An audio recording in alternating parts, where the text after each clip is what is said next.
So when we're dealing with mathematics, you have what's called pure mathematics, and then you have what's called applied mathematics. So one way of looking at pure mathematics is just when you're studying the laws. Okay, you have what's called the associative property and the commutative property and the zero property. These are just laws. You have PEMDAS. Okay, those are the Mhm. laws.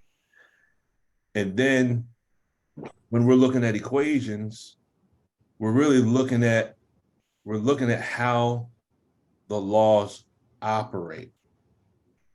And one of the ways that I look at equations now is, and this is, I was watching a video based on quantum physics.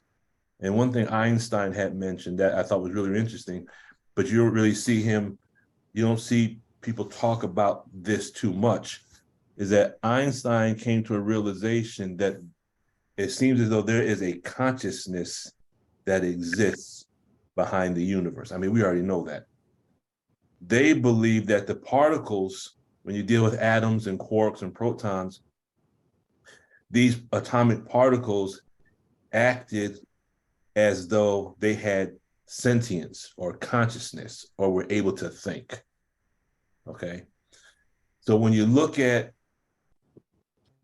that from a perspective of applied mathematics, looking at the universe as a grand, I remember Dr. Khalid one time used the word cosmological consciousness, meaning there is a consciousness behind the universe.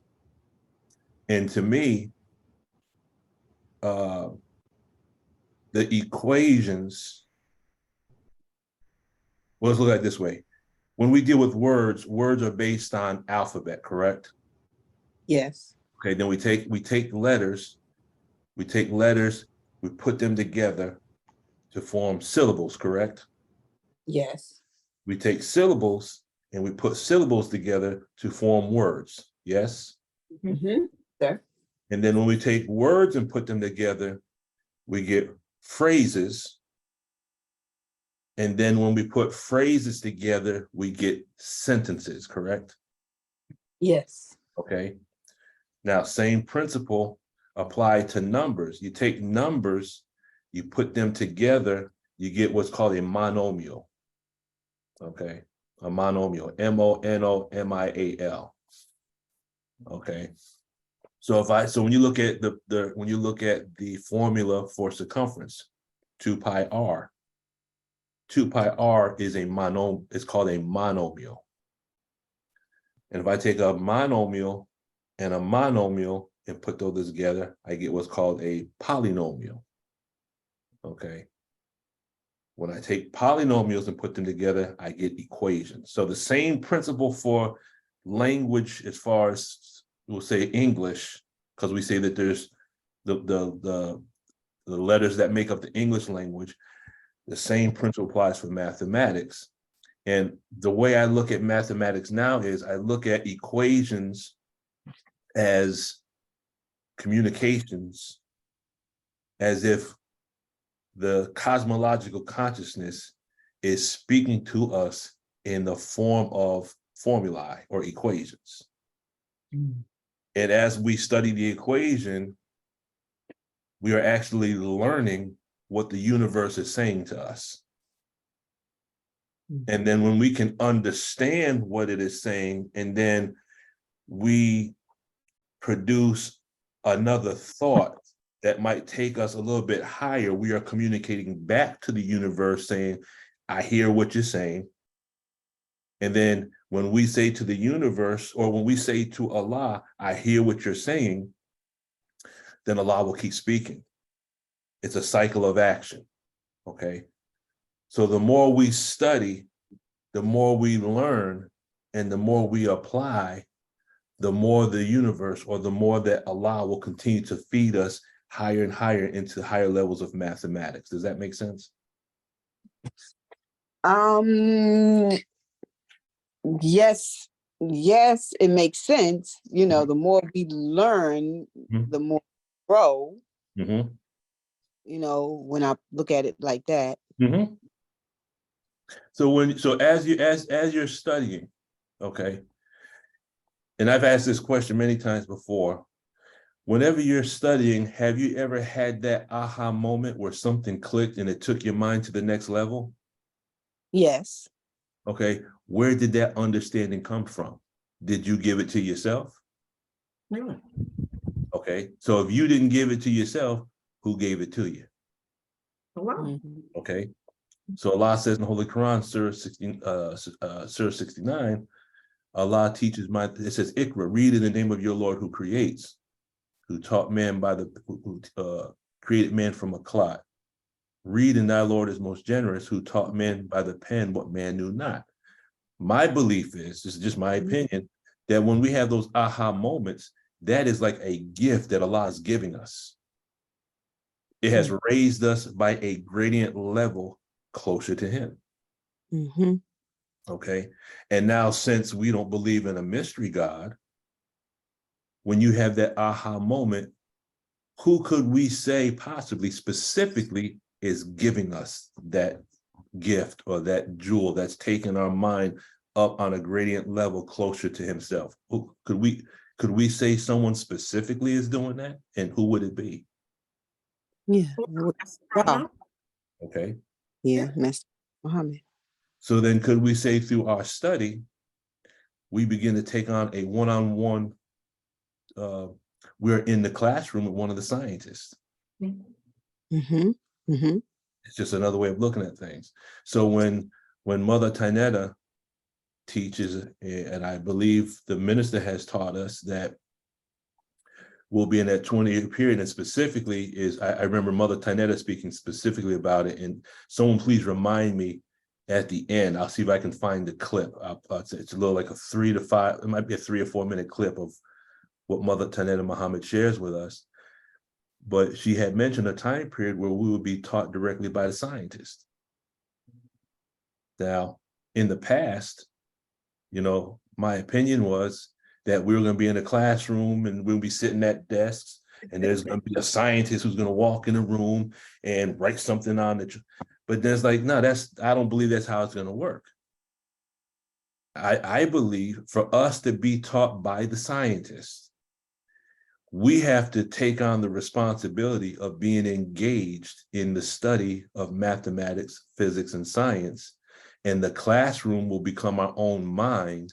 And the scientists perhaps could possibly teach us through our own thinking. Because if some of us aren't willing to take time to study now, why would a scientist even take time to teach us? We think that the scientists just come unload all this wisdom. I don't believe that's the way it's going to be. I believe we have to put forth the effort to study.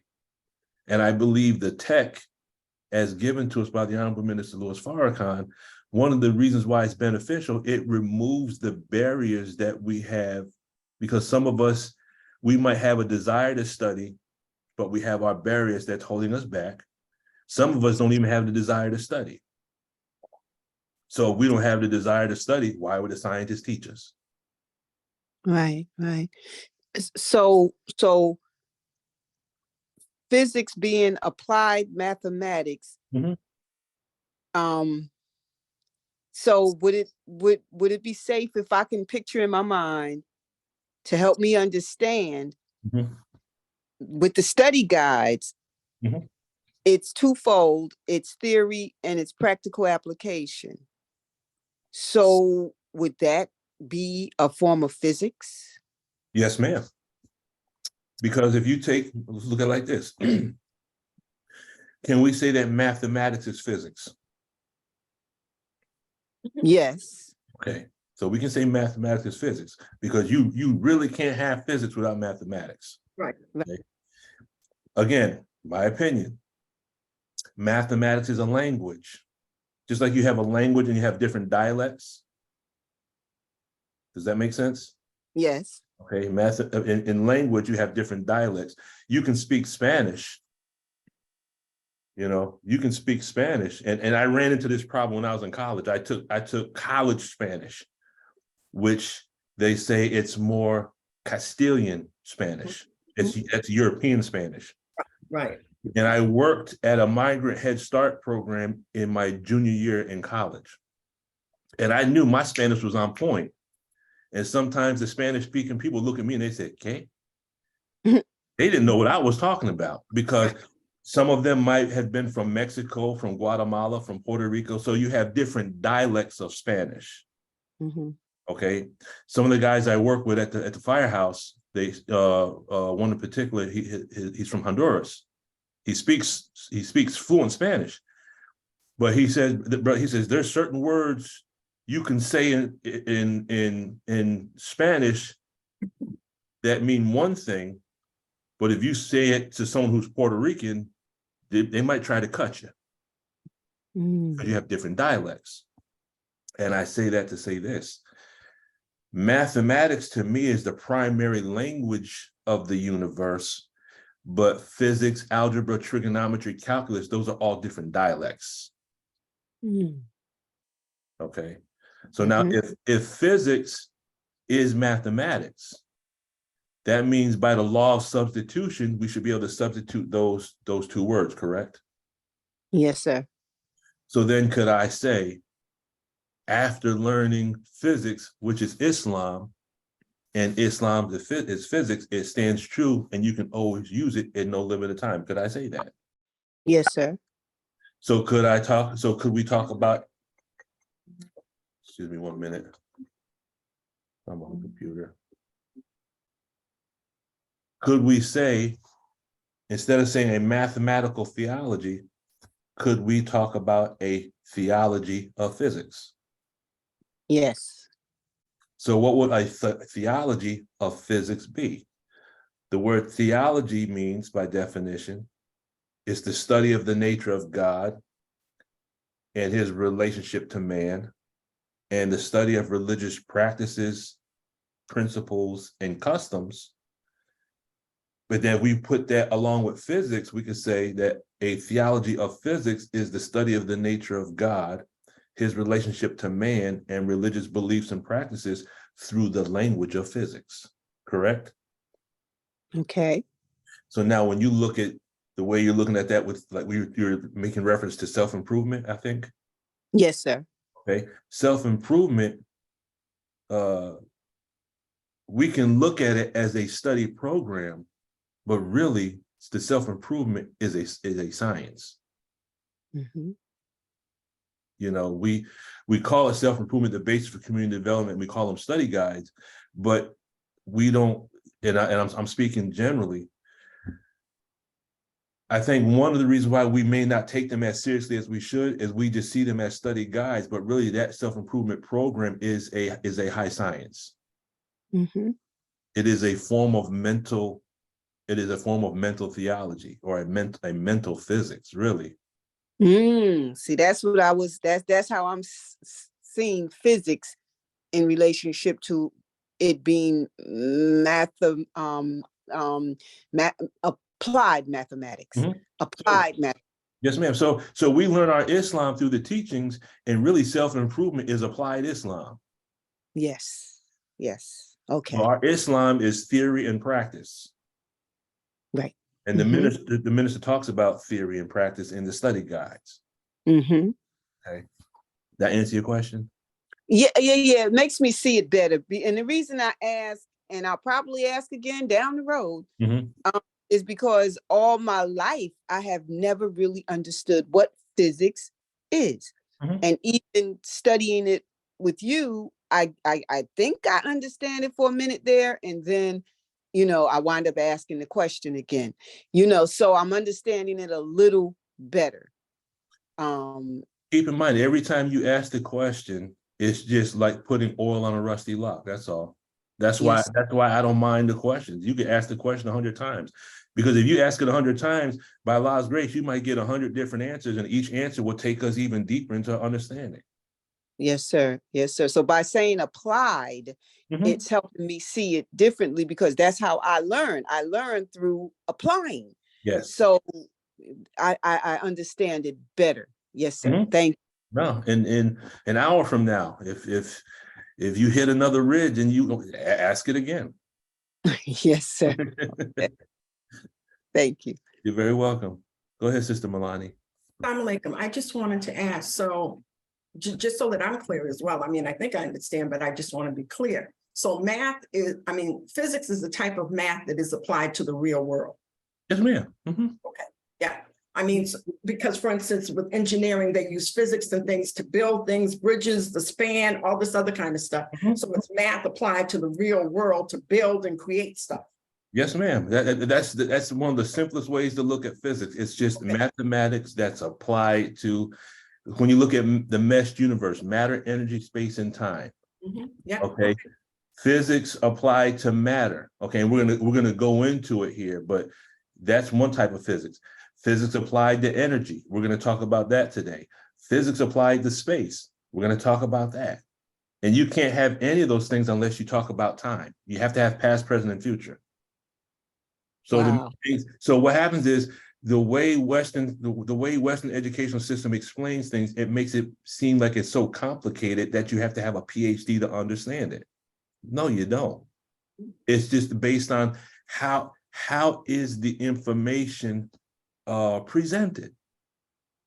The Most Honorable Elijah Muhammad said, when you give a baby a bottle, put some Islam in it. Okay. And one way of looking at that is and this is one thing L. Ron Hubbard also says. Any concept, first he says, if you can't explain it in your own language, then you don't understand it. And then there's another scientist, I can't recall his name, but he says, any concept that you have, you should be able to explain it in simple terms. But for some ego, I have to explain it using all these $30 words. And if I'm speaking all this high language, and if none of you understand what I'm saying, guess what I'm speaking? I'm speaking baby language. Does that make sense? Yes, sir. Because none of y'all gonna understand what I'm saying. Right. And when a baby talks, yeah, they can gaga and Google, and you can act like you know what the baby's saying, but you don't know what the baby's saying. We just act like we know what the baby's saying. Well, that's how people sound when they use those $30 words in a room full of people that don't know that language. The Savior said, no person can be successful unless you speak the person's language. So then what I strive to do with the help of Allah is take all this stuff that I have been blessed to study, the tech and science and whatnot, and then put it in the language of our Islam so that we all understand it. Because then what does that do? That allows our mind to understand that I have the ability to grasp that and what has been done. Now you go up on a gradient level with the idea, the thought, and the belief, and the knowing that I can understand physics, I can understand trigonometry.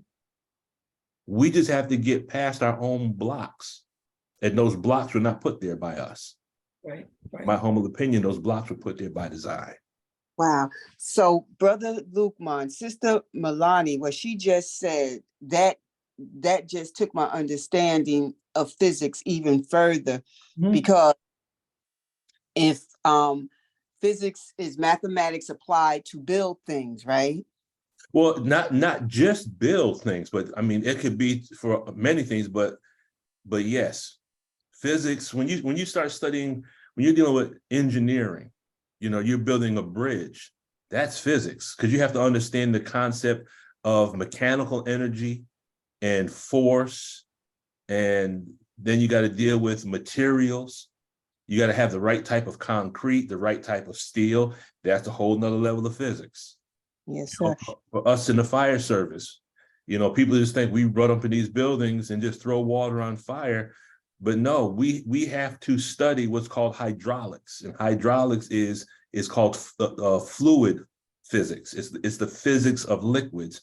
And we have to understand thermodynamics. We have to understand what produces fire, how does fire move, what is the mathematics that is connected with, there's mathematics connected with fire and how it goes through a building. It's not just it goes, there's a whole, that's physics.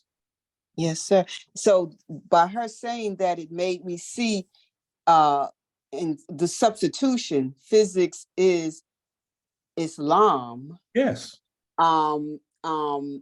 Applied to build a God. So okay, praise be to Allah. Yeah. Okay. And one of the main foundations for that concept, if you look at the bottom of page 311 and read the top of page 312 of Closing the Gap. And does anyone have the Closing the Gap handy? If not, I can pull it up real quick. 311 to 312. 311 to 312. Yeah, I do have mine handy. Somebody else have theirs? I'm getting it.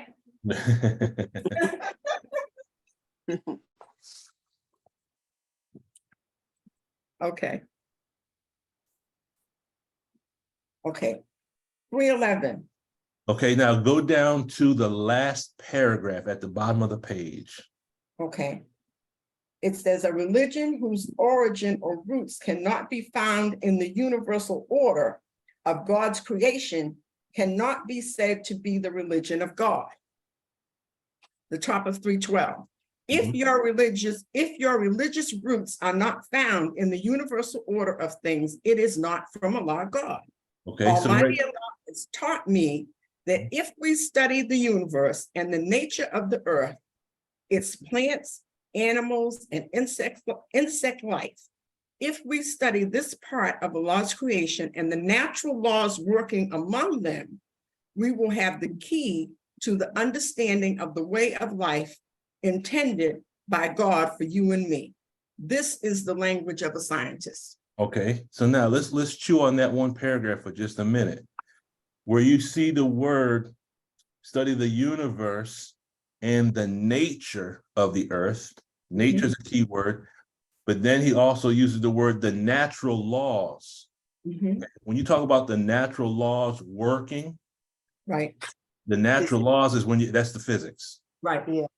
Yeah. Okay. So now so let's look at this. He says, so if we study the universe, when we can study physics with relationship to the universe. We're going to discuss that today.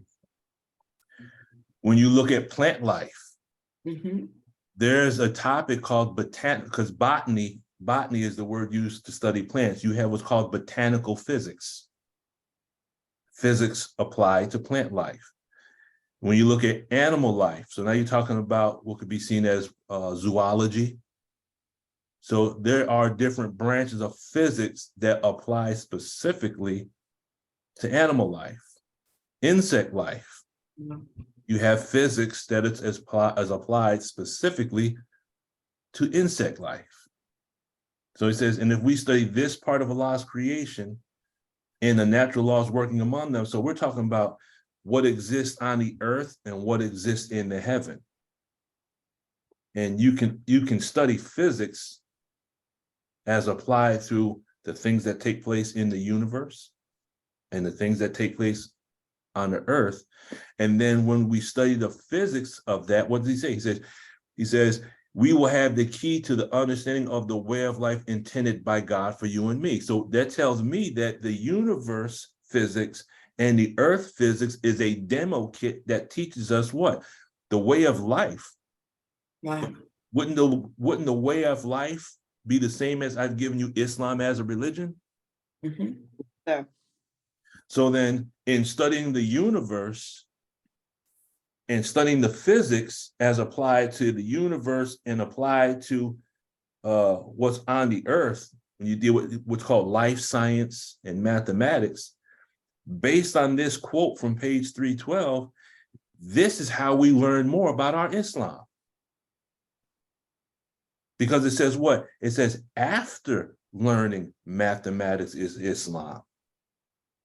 So when you have the word after, that means there's something that has to take place before this other thing happens. So before we know that it's true, we have to do what? We have to study both and be able to see how both of those concepts are interrelated. We have to marry mathematics with Islam the same way that the Honorable Minister Louis Farrakhan teaches us to marry the supreme wisdom with the supreme tech, correct? Yes. We have to marry Islam with mathematics and mathematics with Islam, and then it stands true. But there are some of us who study Islam, but we're afraid of mathematics. And there are those who study mathematics, but they're afraid of Islam. So now what is the result? The example that comes to mind is when you look at Columbus, Columbus wanted the riches of the East, but at that time, Islam was a dominant force, correct? Mm-hmm. So he wanted the riches of the East, but he didn't want to deal with Islam. So he wanted to go west to go east. So he wanted to try to circumvent the Islam to get the riches. And that's how he got lost. Some of us want to circumvent the discipline of Islam and circumvent the minister to get the riches of the teachings. So we go west to go east, and that's why brothers and sisters get lost. Because the minister is the door. Our Islam is the door. You can't get to the riches of the universe and come into the circle of the scientists if you want to go your direction. Right. You have to come through him. Got to come through him. So we become little Columbuses. Rebellious. We want to circumvent the discipline and think we're going to get the riches. And then what happens is you think you got the riches, and then you start calling people Indians that ain't from India. Even though our lessons do say they did come from India 16,000 years ago, but the fact is Columbus arrived and he put names on things to save his own backside. He didn't want the people to realize that, Negro, we're lost. So he had to act as though he knew what he was doing. And that's how some of us act today. We act like we know what we're doing. We find something, we put a name on it, but that's not really what it is. But we want to try to skirt around discipline. We want to skirt around the teachings. Can't do it.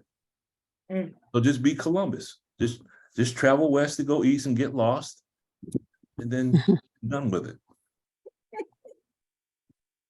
All right. Yes, sir. Now, let's oh, you're very welcome. Let's keep reading down that page. Sister Milani, go ahead and continue reading if you don't mind. Oh, no, not at all, sir. Let me just get back to it.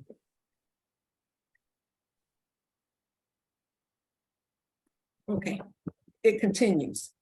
Let's focus for a moment on a few of his words. He said, Islam takes for its base the root meaning of the universe for its religion. Exactly what did he say?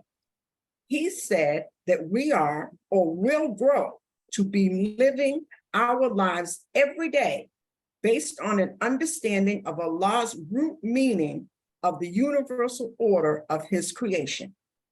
This implies that we will have studied, learned, and practiced the principles of Islam to the point that we will understand how to live with ourselves and others in accord with Allah's understanding of his root meaning of and purpose for why he was created and what he has created. Minister Farrakhan's study guides and sessions are critical to this growth. You want me to continue? Yes, ma'am. Go ahead. Obviously, people are presently living their lives throughout America and in every part of the earth according to how they choose. But how many of them are living their lives according to the Supreme Being's perfect understanding of the root meaning of the universal order of Allah's creation, in which they were born and are living their lives? How much longer will he allow this? Not long. We have now enrolled in a new school of the most exquisite wisdom imaginable, which was established here in America to prepare us for a new world, God's kingdom, which is growing to include all the peoples of the earth. The Honorable Elijah Muhammad has said that we are in the kindergarten of Master Fard Muhammad's wisdom. We are moving upwards in our learning in this classroom or kindergarten, which has stages that we as a people have gone through from the 1930s to where we are in the present. Want me to finish on 330? Okay. Yes, ma'am. Go ahead and finish it. My aim with this series of articles is to go beyond the fact of the unusually, excuse me. Let me start again. My aim with this series of articles is to go beyond the fact of the unusually brilliant mind possessed by Minister Farrakhan. It's to witness the fact that he was divinely produced for the Honorable Elijah Muhammad's use for our benefit and to show us the way to grow into our divinity. We must learn to use our study time better. Satan continues to publicize useless knowledge that they admit is based on gossip, conjecture, guesses, slander, half-truths, and outright lies. Let's be careful of his divisions, distractions, tricks, and lies. That'd be diversions. Diversions, I'm sorry, diversions, Okay. distractions, tricks, and lies. Okay. I think that's a whole lot of stable datum, isn't it? Oh my God. Yes, yes, yes. So does it make sense as to why in our childhood, by design, we were pre-programmed to be afraid of math and science? Yes. Sir, makes Yes. sense. Because math and science would be the foundation of the way Islam would be taught to us. And that would be the foundation of a whole new civilization that they're not going to have any type of leadership in. Right. Okay. And anyone who showed any progress or potential, that was the needle in the head. Those are the ones that were sent to detention. Mm-hmm. Those are the ones that were sent to detention or suspended. I remember an incident when I was in college. The professor was teaching Egyptian history, and this might have been the semester, because the minister came to Oswego in the spring of 1990. So I think I probably took this class in the fall of 1990. So I was a young Muslim ready to tear the whole college campus up. You know, I was awoke. And I told this professor his face, because he said the ancient Egyptians were Caucasian. And I told him he was a damn liar right in the class in front of all the students, and I got kicked out. I was a rebellious one. The minister had put that fire in me, you know. But go ahead, Sister Tina. Yes, sir. I just wanted to say that in all of the reading that Sister just did from Closing the Gap in regards to using the creation, Allah's creation, as our board to study from, Mm-hmm. the thing, the ARC between all of his creation other than man is obedience. You know, all of the creation, the planets, the ants, the bees, trees, the grass, the flowers, the fish, all are in obedience to the way they were created, you know. You know, so it to me, it doesn't matter how much, I mean, we can learn all that's out there for us to learn, but if we're in disobedience to Allah, it will go for naught. So, you know, that's why I see the study guides as Sister read is so key, because that will get us into where we need to be for our divinity. That's why, oh my God, these classes are so awesome, because it just sparks what has been put naturally in us to start rotating so that we grow, you know, into what we're destined to be. Yes, sir. So I just wanted to say that. Yes, ma'am. Thank you, Sister Tina. Go ahead, Sister Milani.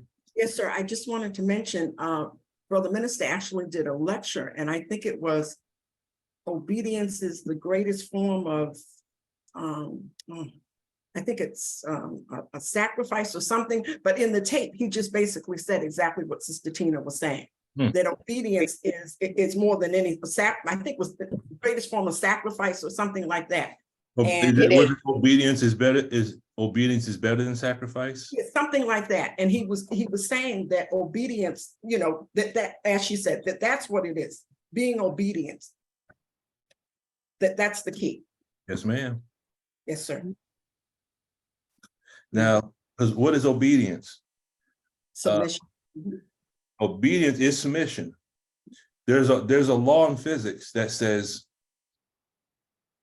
and this is something that I'm studying right now. Let me hit this. Okay. That when you deal with wavelengths, so energy travels in wavelengths, and it says the wavelength is the distance between two high points in the wave. Okay, and it says that when you decrease the length between the waves, the frequency increases, and so does the energy. Okay. When you decrease the distance between the two waves, you increase the frequency and you increase the energy. What I try to do is when I'm studying those concepts, I'm always trying to think based on what the minister has taught us. How can I learn something about Allah from this concept, and how can I learn something about myself? Because that's what it says in A Torchlight for America, page 48 to page 51. Put Allah at the center of your educational system, and then you study the concepts as you're studying yourself. So I said, well, if the wave represents the distance between me and Allah, or me and the minister, or me and the Most High Elijah Muhammad, that means that if I decrease the distance between myself and the minister, the frequency of my thought should increase and the power or the energy of my thought should increase. Does that make sense? Yes, sir. So when we look at what the minister has said, based on what the messenger told him, I want your mind to, so he wants us to line our mind up with his mind. What does that mean on the level of physics? It means decrease the distance, close the gap. Yes. Close the gap. And as we close the gap between ourselves and the minister, what are we doing? We're decreasing the distance. And as we decrease the distance, we're increasing the frequency and the energy output of our mind. Yes. So here we're studying physics, but we're studying Islam at the same time. Yes. Now, I don't know about you, but there's some nights I can't go to sleep because I read something and then it wakes me up. I'm tired. I'll read it. I'm wide awake. Because why? I'm up there above tone 20. I can't go to bed until I finish this thought or this idea or this cognition. Yeah. Okay, that's just how it works for me. So that's why I love studying, because what happens is, for me, as I'm studying and I see these things, I know I didn't teach them to myself. Right. And I think if this happens for all of us, then we begin to understand that we have a one-on-one relationship with the Savior. When we learn these new concepts, who's to say that it's not the scientists that are making contact with us? Right. Right. Because the one thing we do know, we're not teaching ourselves. Okay? Yes, sir. All right, we're 45 minutes in and we haven't even started the PowerPoint. So let me pull it. I know we ain't gonna finish this one today, but let me pull this up. Okay.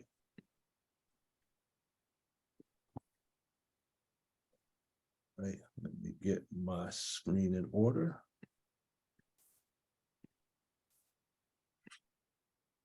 Can everyone see my screen? Yes, sir. Yes, sir. Okay. And again, we start here in the name of Allah, the Beneficent, the Merciful, and we have revealed the book to the explaining all things and the guidance and the mercy and good news for those who submit. The principles that we want to learn about mathematics, physics, chemistry, astronomy, those principles that are behind creation, I believe they're in the Holy Quran, but we have to take upon ourselves an in-depth study of what we have been blessed to receive. Part of this comes along the lines of being able to understand the Arabic. And again, I haven't mastered the language. I think I'm pretty good using a dictionary, but just with the little bit I've been blessed to find with the Arabic leads me to understand that, when we talk about the tech of Dianetics and the science of the mind, we've already found that in the Holy Quran, correct?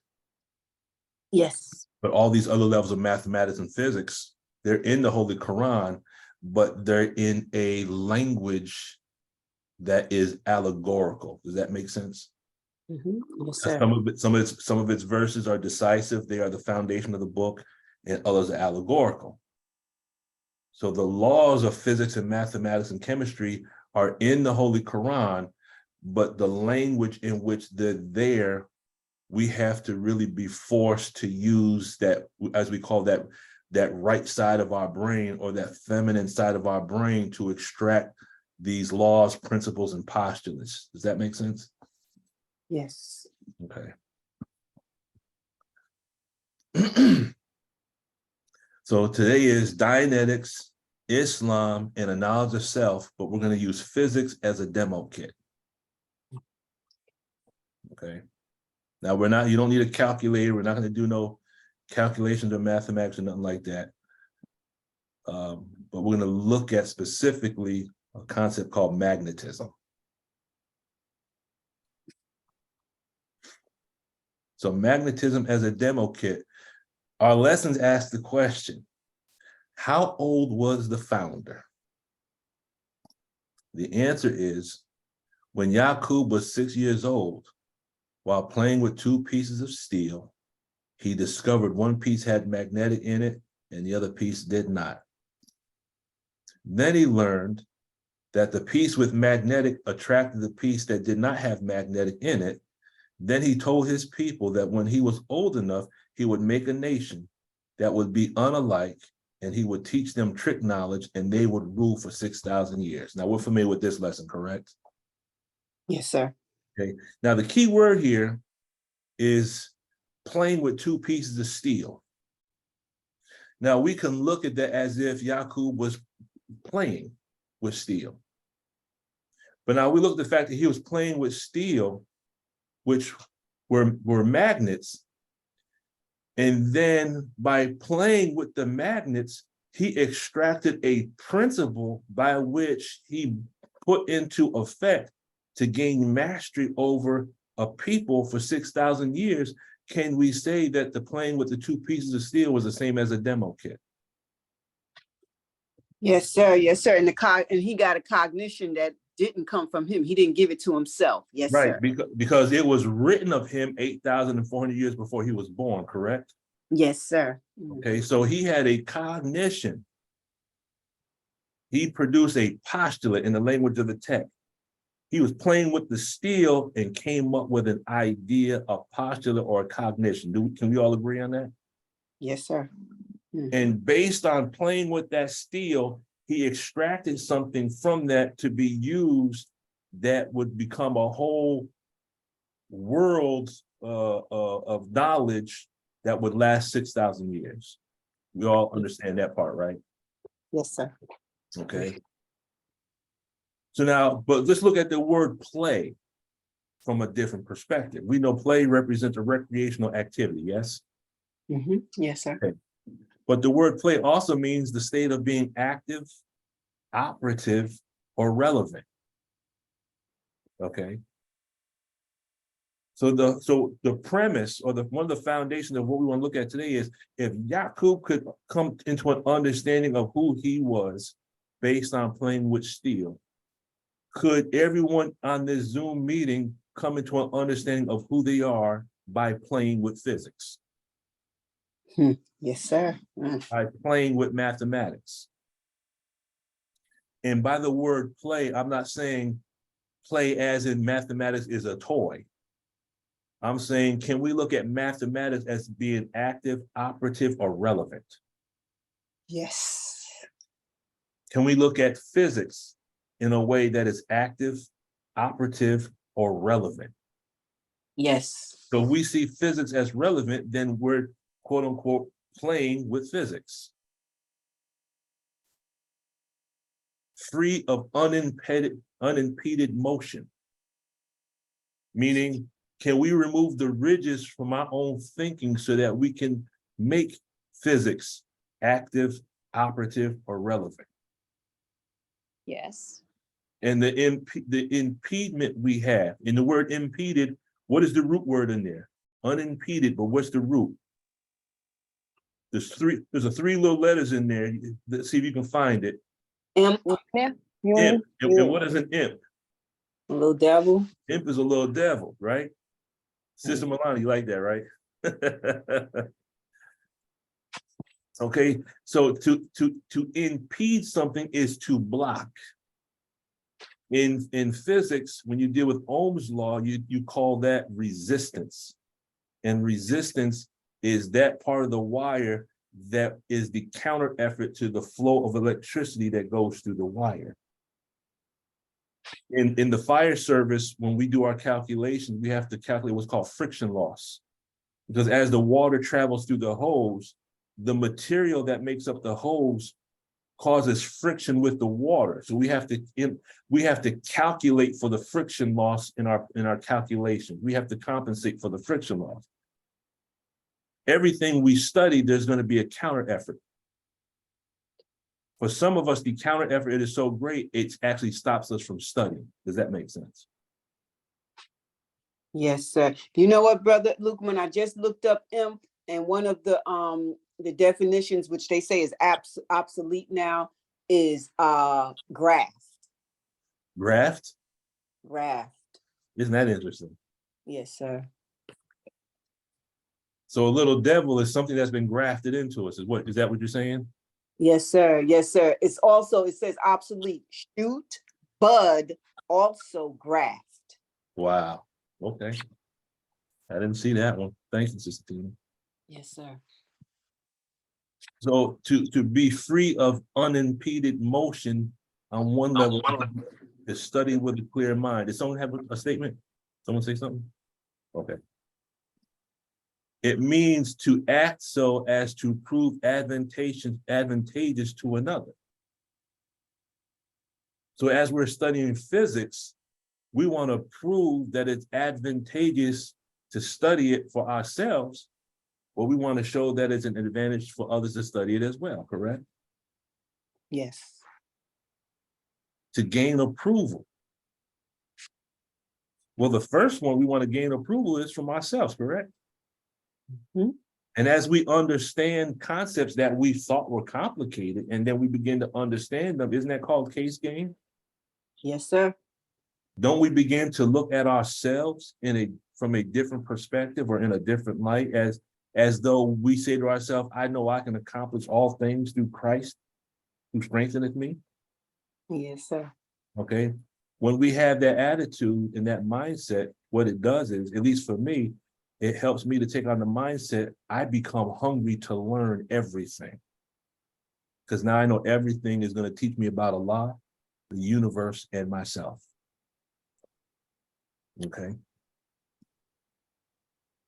So now the idea, what was his idea of making devil? Again, we're talking about Yaqub. It was predicted of him that he would make devil 8,400 years before he was born. So he was born with a determined idea to make a people to rule for 6,000 years. Now, question is, do each one of us have a determined idea about anything? Oh, yes, sir. Okay. Do we have a determined idea about anything? Now we're going to take this to another level. Have you and I been born with a determined idea to produce a concept or idea that would benefit our people? Yes. So what do each one of us individually have that the world is waiting for? See, we don't even think of ourselves as being even that important, do we? We think we're just little brother, sister believer, I'm just Sister Zaki, I'm just I'm just Sister Shayla, Sister Tina. I'm just here. I'm just here to pay charity and watch the lecture on Sunday. But you know, Allah didn't put nothing in me for civilization. Some of us believe that, right? Yes, sir. Yes, sir. We don't think of ourselves as being that important. Mm. So when you deal with a determined idea, self-determinism is the ability of an individual to take responsibility and have control over the mesh universe. It is the ability of the individual to be cause over matter, energy, space, and time. Question: did the scientists see you and I in the year one? Yes, sir. Yes, you did. Yes, they did. They did. Well, now we're going to prove it. So each one of us We is are? here because it was seen down the wheel of time that we would be here individually. Mm. So those original scientists, they saw Sister Peggy over 15,000 years ago. They saw Sister Peggy. They definitely had to see Brother Wahid. They saw Sister Charlotte. Those 24 scientists, they saw Sister Deborah. They saw Sister Kenya and Brother Ahmad, Sister Ania, Sister Denise. They saw all of us in the year one. This provides a stable datum so we can begin to look at ourselves from a different perspective. And I had shared this when we first started. I remember Brother Jabril making this statement, but I couldn't remember. Come on now, stop interrupting things here, people. I couldn't remember specifically because it's a little small snippet of a statement that Brother Jabril made. In the video itself, there's 3 parts. And it was around 9 o'clock this morning, and I wanted to make sure I said, there's no way in the world I'm going to be able to find this little small clip in the 3 parts. And as Allah is my witness, it was something in my mind said, go to part 2 and go to this spot right here. And when I went to that, I hit that spot, it was about 10 seconds, and he made the statement that I was looking for. And when it happened, my eyes almost teared up. I said, oh, praise due to Allah. This is what I wanted to share with the believers. So there's a small little snippet. There's some information that Brother Jabril says before that leads up and gives you the context of the statement that I want us to really take in so that we can really understand the significance of ourselves as individuals. And I think if we see that, it may help us to begin to look at ourselves from a different perspective. Okay.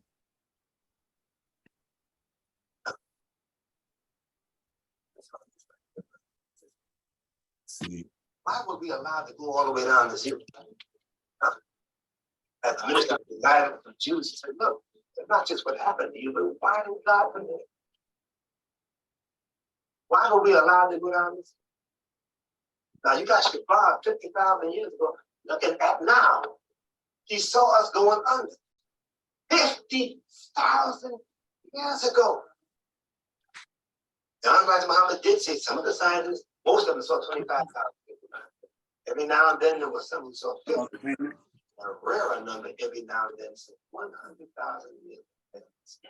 Suppose you better. You would love it.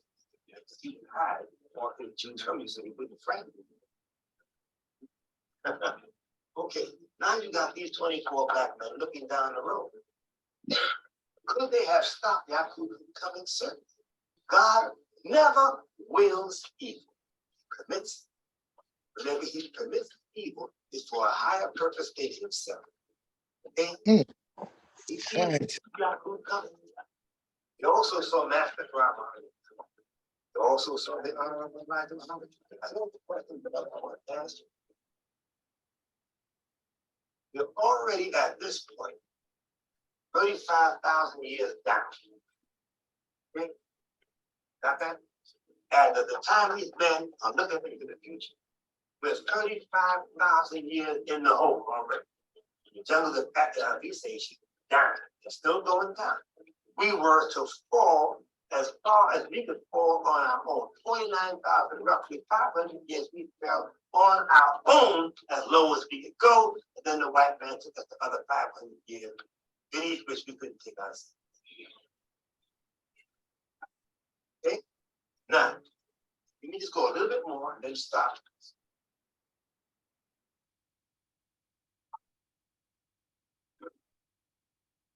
Here you have this, because as we keep going with this, we got to wind up getting a good view of this. It's right now. But I want to end today's meeting on now. Go a little bit into now, and also pick up tomorrow why far coming. That's dealing with now.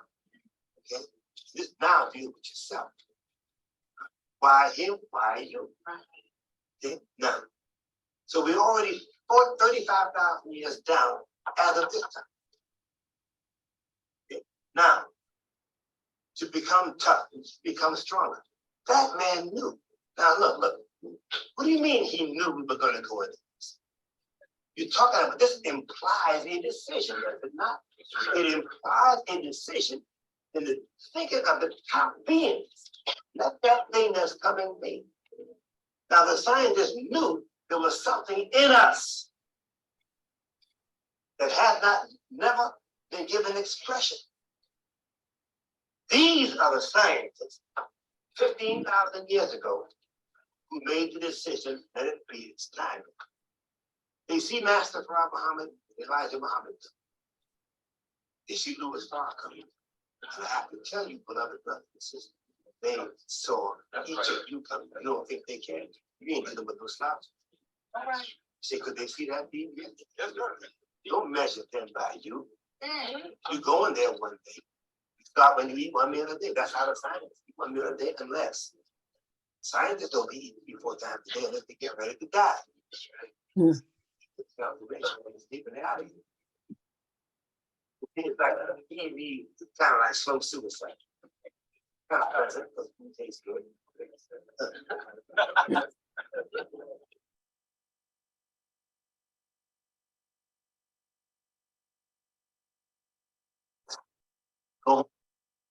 So what do we think, family?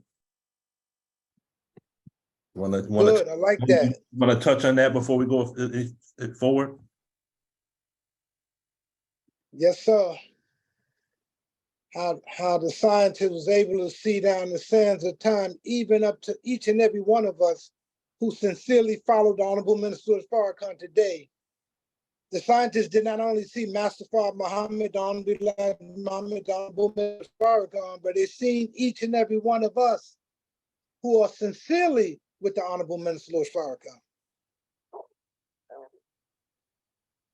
So based on what Brother Jabril just said, each one of us was also seen 15,000 years ago.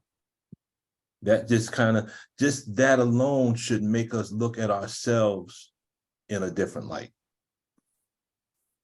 Okay. Can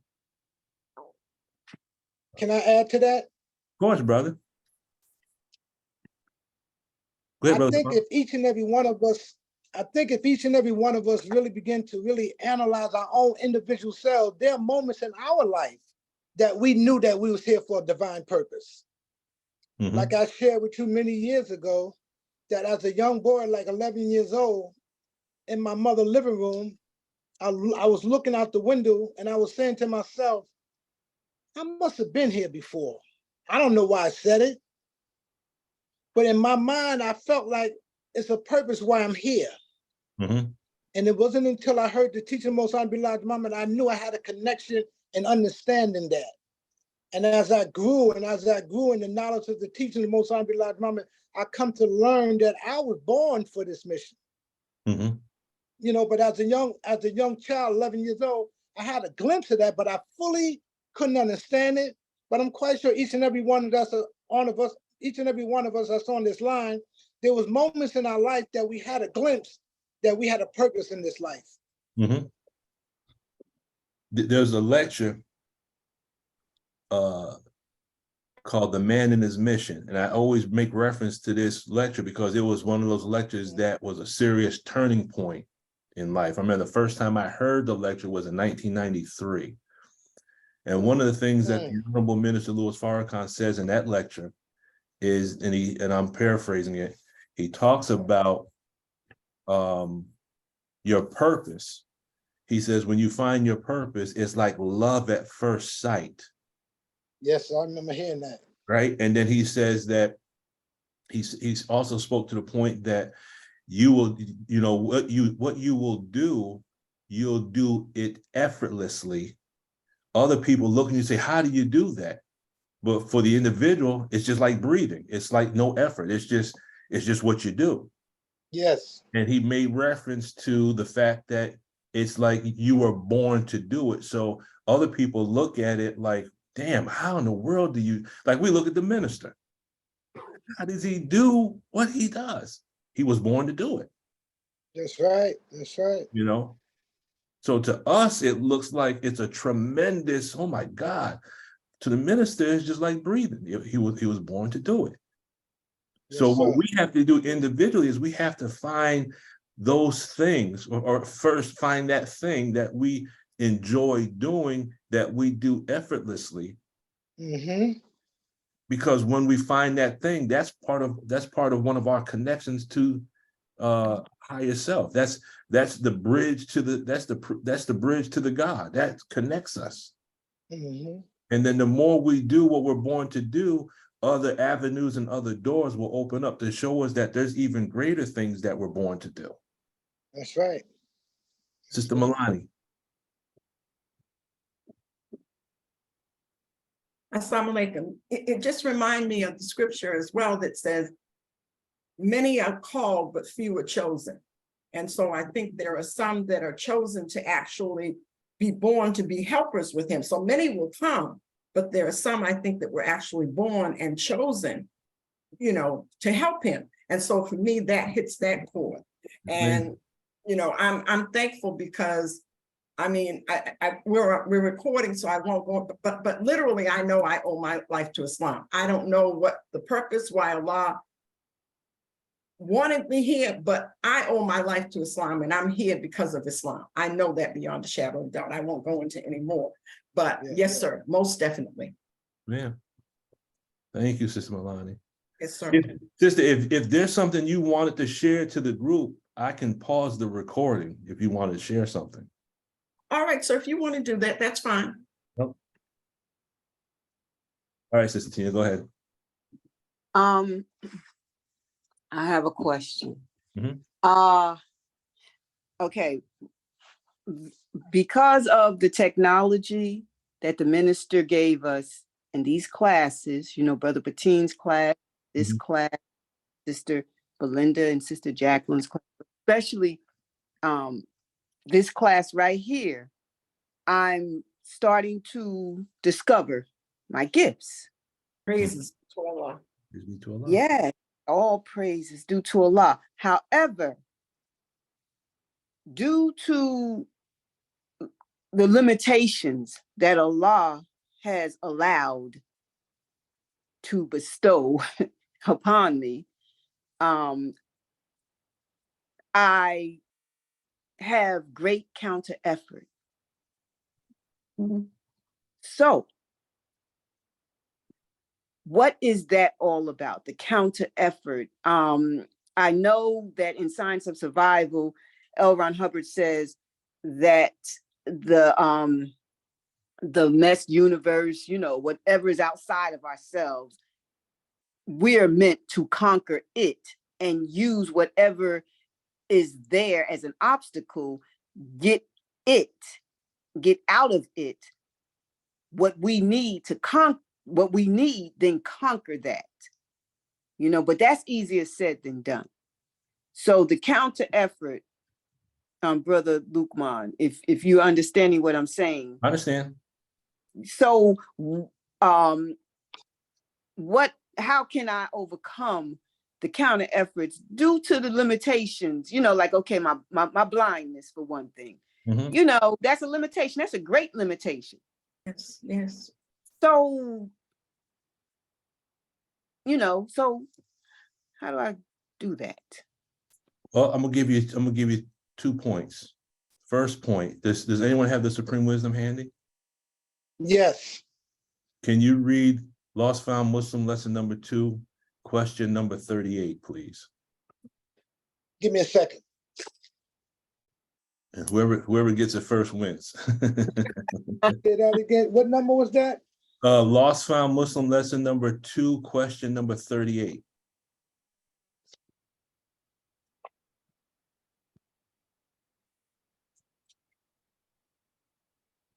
Why did God make devil? Mhm. Answer: to show forth his powers, that he is all wise and righteous, that he could make a devil which is weak and wicked, and give the devil power to rule the earth for 6,000 years, and then destroy the devil in one day without falling a victim to the devil's civilization. Otherwise, to show and prove that a large God is the God, always has been, and always will be. Okay, now let's read that same lesson, but let's use the law of substitution. And instead of saying devil, say the word limitation. Mm. We're gonna do a mock-up. This is processing. So Sister Imani, if you could read that same lesson, but instead of saying devil, say limitation. All right, sir. 38. Then why did we make limitations? Answer: to show forth his power, that he is all wise and righteous, that he could make limitations which are weak and wicked, and give the limitations power to rule the earth for 6,000 years, and then destroy the limitations in one day without falling a victim to the limitations civilization. Otherwise, to show and prove that Allah is the God, always has been, and always will be. Okay. So now you can take that. Sister Tina, does that work? Yeah, but it made me cry. Okay. So first of all, we gotta change the language. Instead of limitation, let's say opportunity. Okay. Now, here's another reason why. This is a funny little story. I don't share this too often with anyone, but I'm gonna share this with you, with the family. One of the first chess tournaments that I played in years ago, about 10 years ago, I played against a blind man.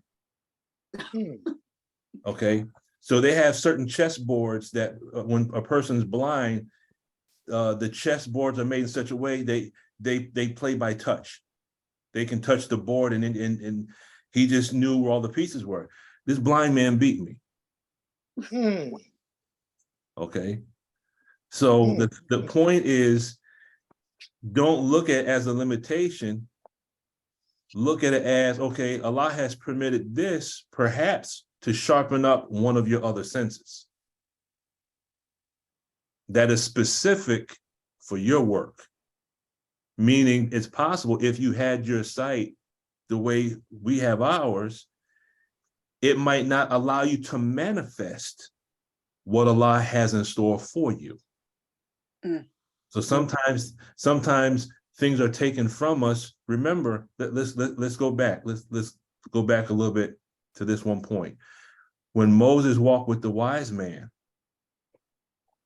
he wanted to travel with the wise man, but the wise man said, "You won't have patience with me." The first trial was what? The wise man sunk the boat, right? Yes. Yes. Okay, the wise man sunk the boat. Moses didn't understand why the boat was sunk. Then the wise man killed the child. Moses didn't understand why the wise man killed the child. The third trial was that the wise man repaired a wall, and Moses didn't understand why he repaired it because he wasn't going to get no compensation for it. Now, to me, that's a demo kit. Why? Because how many of us have lived a life and Allah has sunk our boat? As Brother Abdul Haq said, why me? If you haven't seen that lecture, make sure you go back and see the lecture from Sunday, Why Me? By Brother Student Minister Abdul Haq. So Allah has sunk our boats, right? Yes, That's sir. right. Okay. So when Allah sinks our boat, what do we have to do? We have to kill the child in ourselves. Because it's the child in ourselves that when our boat is sunk, that causes us to act a fool and act out. But if we can kill the child in ourselves, what is the reward? There's a treasure that's been stored up for us. Good point. Good point. Okay? So when we look at whatever is happening in our life, this is preparation for something greater. But Allah has to allow us to see our own heart and see where our own mind is. Everyone wants to go to heaven, but they don't want to go through hell to get there, correct? That's right. Okay. So does that answer your question, Sister Tina? Yes, it does. I'm definitely gonna need the Sister Charlotte, stay on this line. I'm definitely gonna need that end of session thing. Okay. Yes, ma'am. Praise be Yes, to thank you, family. You're welcome. Go ahead, Sister Ania.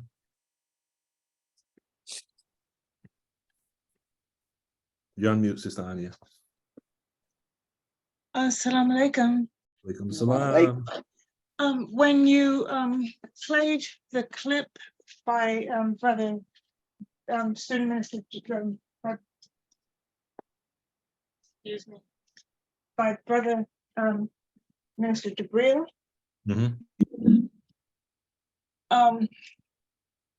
I happened to be freaking through Closing the Gap and came across this part here when you talked about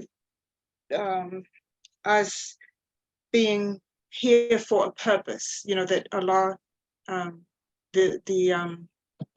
those that wrote the history in advance saw each and every one of us,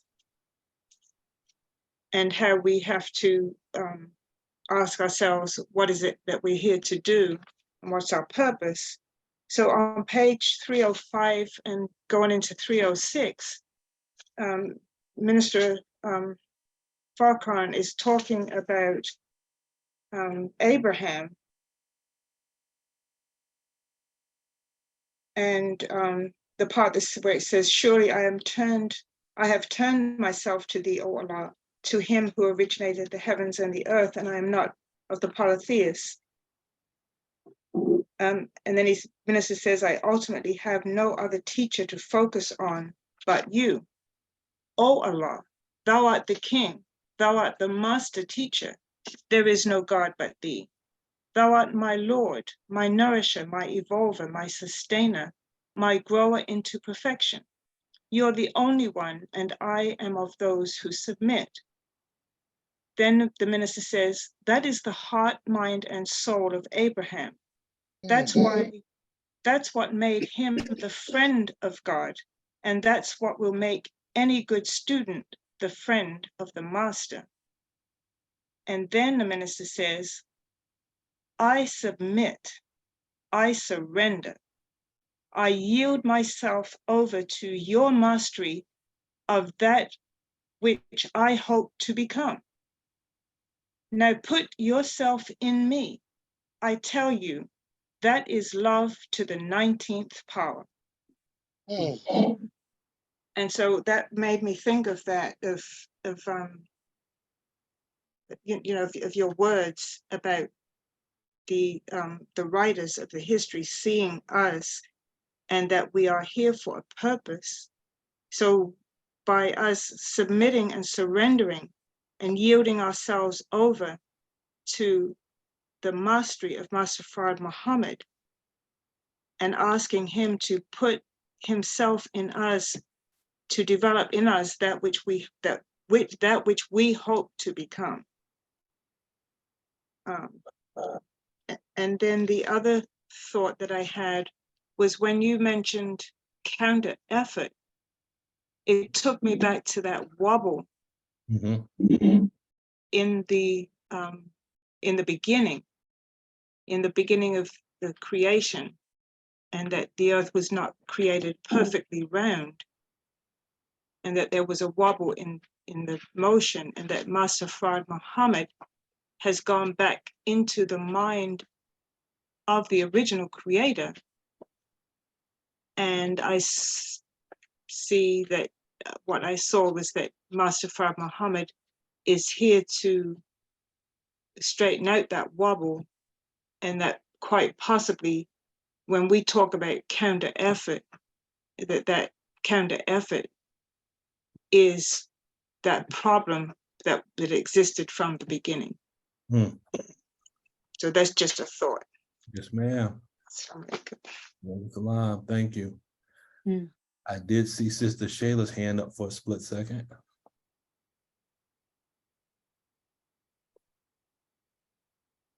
You there, Sister Shayla? We don't hear you.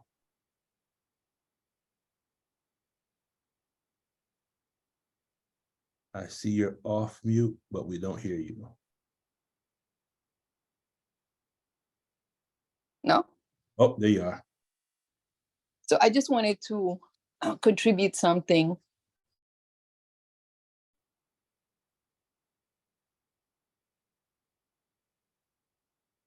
We lost you again.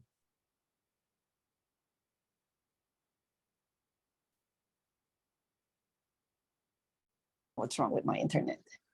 Okay. Have it now. I hear you now. So I just wanted to be a contribution to Sister Melanie when you all don't know Sister Melanie, but I do. Sister Melanie is a foundational stone. She's one of those people responsible for the rebuilding of this nation. Sister Melanie is also a believing woman who, when everybody went south, she stayed the course. It cost tremendously. Sister Melanie is an example of what an MGT supposed to end up like. Those 7 units are almost perfected by Sister Melanie. And maybe Sister Melanie don't have a rostrum or a Zoom, but she's always contributing to the MGT by just being herself and exemplifying, be and it is. Oh, you have purpose and you've been living your purpose, and we can see you was made, although you're an intellect, you was made for the blind, deaf, and dumb. Because when the blind open its eye, the first thing it does, it sees, and it sees light, and light attracts. So praises be to Allah for each and every one of you. I just can't say how blessed I am to be in the company of each and every one of you. Praises be to Allah for this Zoom. Yes, most definitely. Thank you, Sister Shayla. And thank you, Sister Melanie. Praises due to Allah. I got Sister Denise, then Sister Zakia, and then I remember seeing Sister Peggy's hand up earlier. Now, Sister Peggy, your hand came up at a time when we were off recording. Did you want to share something off record?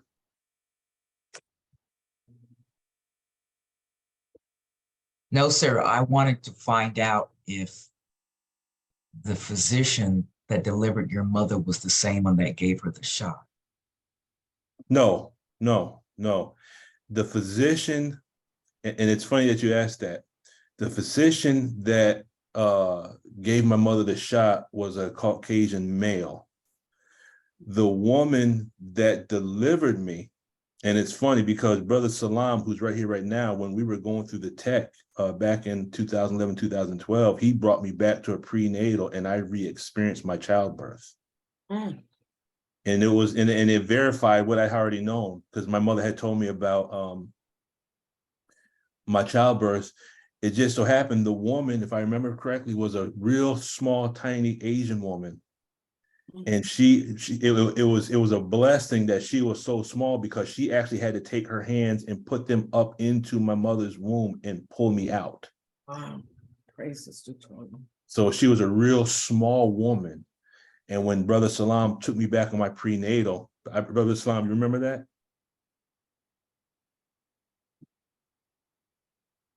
I I cried. remember it clear. Yeah, I cried so hard, because the one thing is like I saw it, and I saw her face as if I was looking up at her, and what I remember her saying is, "You made it." Mm.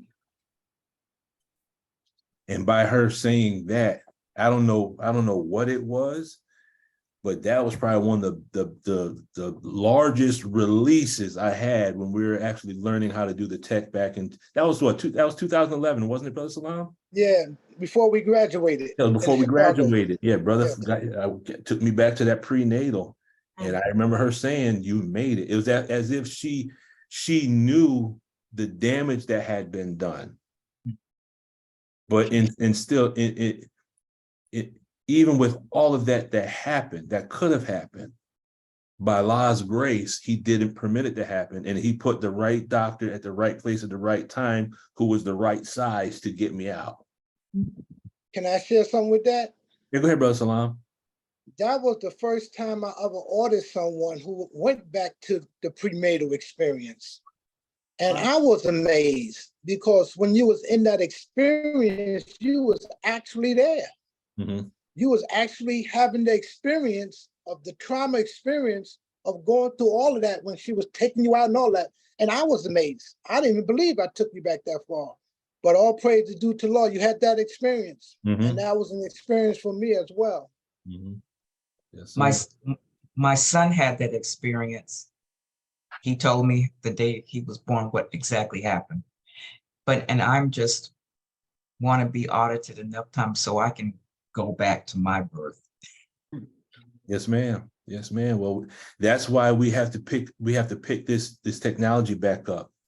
Yes. You know, we have to, so that we have to be knowledgeable of the tech, and we have to be what's called in ethics, to the point where we won't speak about what other people have shared with us. We have to have enough trust for one another to even That's right. to relinquish, because part of the problem is not necessarily the tech, is we still don't have enough trust with one another to go through processing, because for fear of what if that comes out. Because the minister already, from my understanding, the minister already said, if you I can't remember the exact terminology that's used, but if you speak about, if you disclose what takes place during the audience session, you're out of the nation. Very confidential. Yeah, it's very confidential. Okay, but Brother yes, Lukman, yes, ma'am. while we're on the subject of prenatal, I don't want to be rude and jump in, but I just wanted to ask a question about prenatal auditing. Those experiences since the child developing in the womb has not yet learned language. That's a good question. What is the, how does that work, that you're able to go back and identify what is transpiring and picking up words that you've not yet learned how to speak, and what the meaning of those words are? Yes, ma'am. That's an excellent question. So what happens is this, and this is the way it was described in book 1. So in the prenatal, in the womb, you have sound recordings. So since the baby doesn't understand what the sound is, the sound has been recorded without an understanding of what the sound is. But also, and this is something Sister Dr. Ava said also, that when emotion takes place, because emotion is really chemical. And I heard Sister Dr. Ava say this once before. She said that when the mother experiences trauma from the father, and that trauma is hormonal, that trauma is hormonal, the baby experiences the trauma. Okay. She said it like this. She says, the baby was born through an act where there is great pleasure.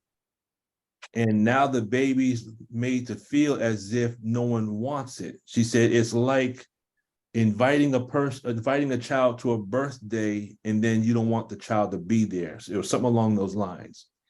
So you have an emotional feeling tied to a sound. Okay.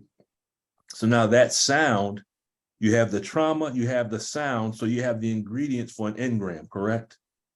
Yes. But now if you have emotional pain, you also have a secondary. Okay.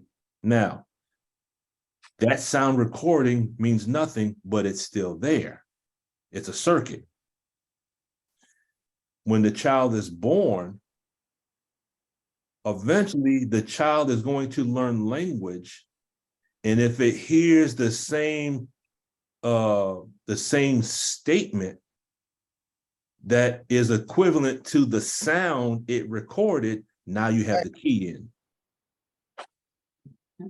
Okay, so now when the child learns language and that statement is made, that statement is going to be made and perhaps it's going to produce the same emotional impact that it did in the womb.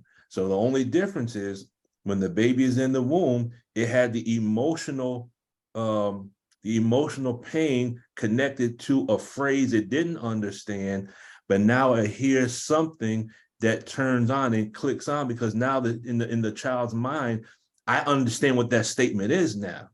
So now the prenatal is keyed in. And now if the child continues to hear that statement, now what happens? That's the lock. Does that answer your question, Sister Ania? Yes, sir, it does. Okay. That's an excellent question, because a lot of people say, how can you're in the womb, you don't know language. No, but we have a lot of recordings. Right. And we all have, some of us have engrams that haven't been keyed in yet, and hopefully they won't. But Can I say something? go ahead, Brother Salam. But wait, hold on 1 minute, brother. Let me get Sister Denise and let me get Sister Zakia, because they Yes, have it. sir. Go ahead, Sister Denise.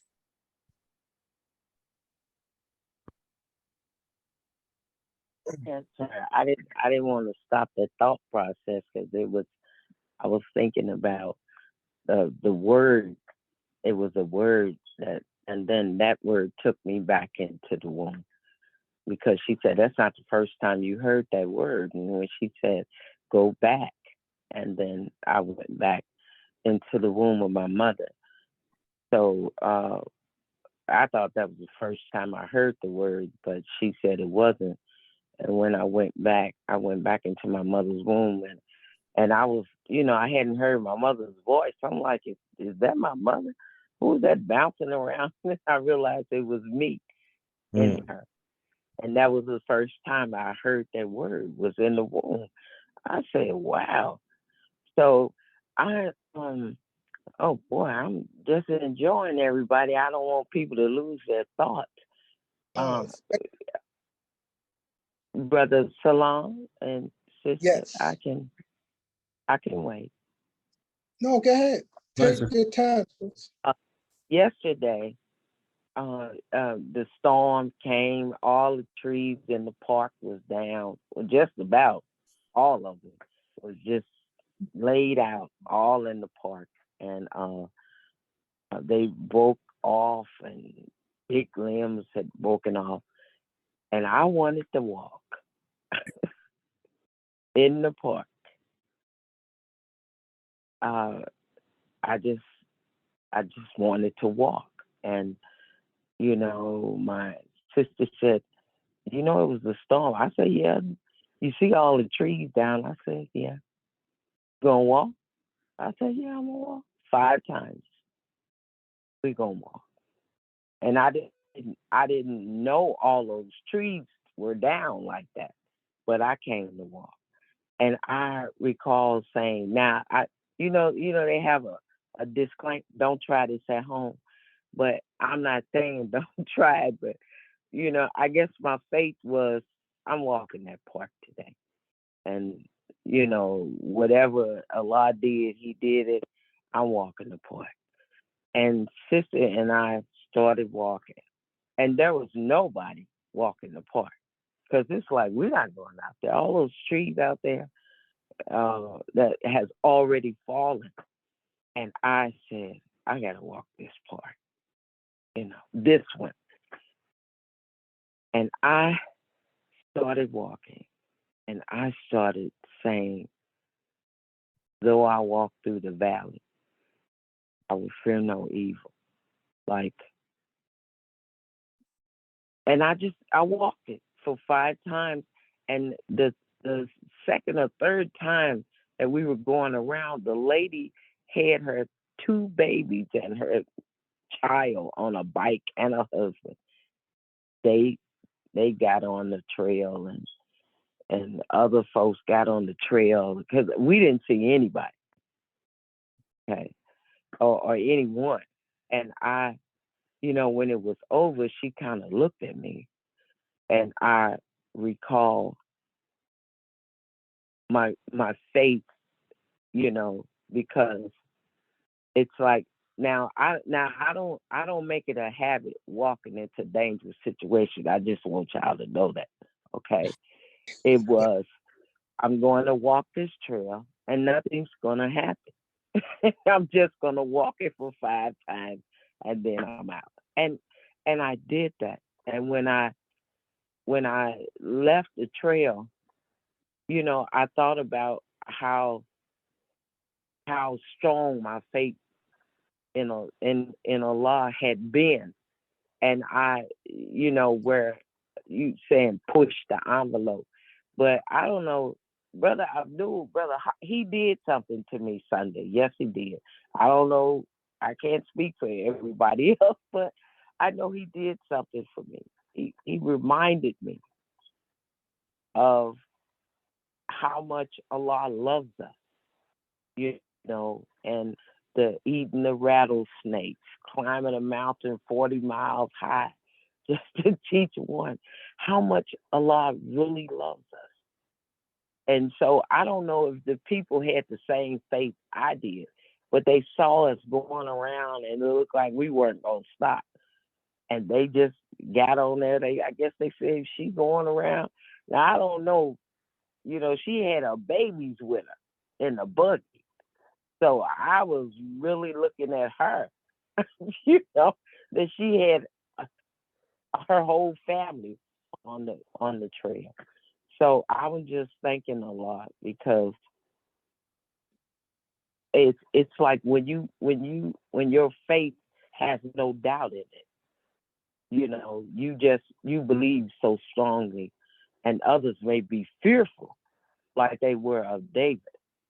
You know, you little bitty thing, you going up against a giant, you know, or whatever happens in our life, and we just step out, and folks said, "Oh, don't do that," you know, and how Allah will carry you. So I just wanted to share that because I said, no, you know, I can't, you know, I fear no evil. Why? Because you with me a lot. You know, and I'm talking to Allah as I'm going around, looking at all the big giant limbs, half the tree split in half. And I'm just looking, and so that was an experience for me. No, I didn't believe a tree would come down, but I was looking at. I said, well, that would look like that's gonna come up, you know. And I've never seen anything like this, where trees that's maybe 100 years old or older just turn up from the bottom. I had never seen anything like this, and no one was out on the trail, no one. And then, you know, we start walking, then people start coming on the trail. I guess they say, well, they ain't scared, or they not fearful, so they just got on there and walked with it. That's what I have to say. Now I don't do daring acts, you know, every day. That's not. But I needed to walk this time. So That's all. Thank you, Sister Denise. You know, as you were saying how tearing the trees up that have been there for 100 years, it reminded me of what the Savior is doing to this government, this country, and its legal system and educational system is ripping it up from the roots. That might have been demo kits you were looking at. I believe that, Brother Luke. Yeah. Sister Zakia. Yes, sir. In reference to the question Sister Tina raised earlier, I was trying to hold my thoughts, but I remember the minister always talked about without your mental, there's no physical, and how Allah want our minds. And so I looked at that as, you know, our body, we're just the host of what's carrying that spirit. But I kind of lost it, but I hope y'all kind of understand what I was trying to say. But Sister Tina, you know I love you, right? I know, I can't. Yes, ma'am. All right, assalamu alaikum. Well, this is what we're going to do, Sister Zakia. We're gonna send some attention units, and as we're talking, that thought is going to come back to you, and then you can drop that bomb on us before we end our meeting. Yeah, yes, sir. Inshallah. Right. Go ahead, brother Salam. You know, the Most Honorable Elijah Muhammad, during the theology of time, he made a statement, and Mother Tanetta Muhammad often mentioned it, where he said that 20 to 30 years from now, my followers will be able to travel in the future and in the past. See, sometimes we may have dreams, and we may have dreams that we think that it's present and we're in present time, but sometimes we can travel in the past as well as in the future. The Most Honorable Elijah Muhammad was showing us our ability as we grow more spiritually, that we can travel in the past and into the future. So when we have those prenatal experiences, we're actually traveling in the past in real time and be able to extract what was back then and bring it to real time. So when we're auditing someone and they going back on the time track, they can bring that information back in real time. Mm-hmm. So we can travel in the past and the future. I remember that time you told me one time you went to Russia, to an area that you had a dream of, but you actually had an experience of going back into history, going back into time. Mm-hmm. You want to share that, Brother Lukeman? Oh boy. Let me put this on pause.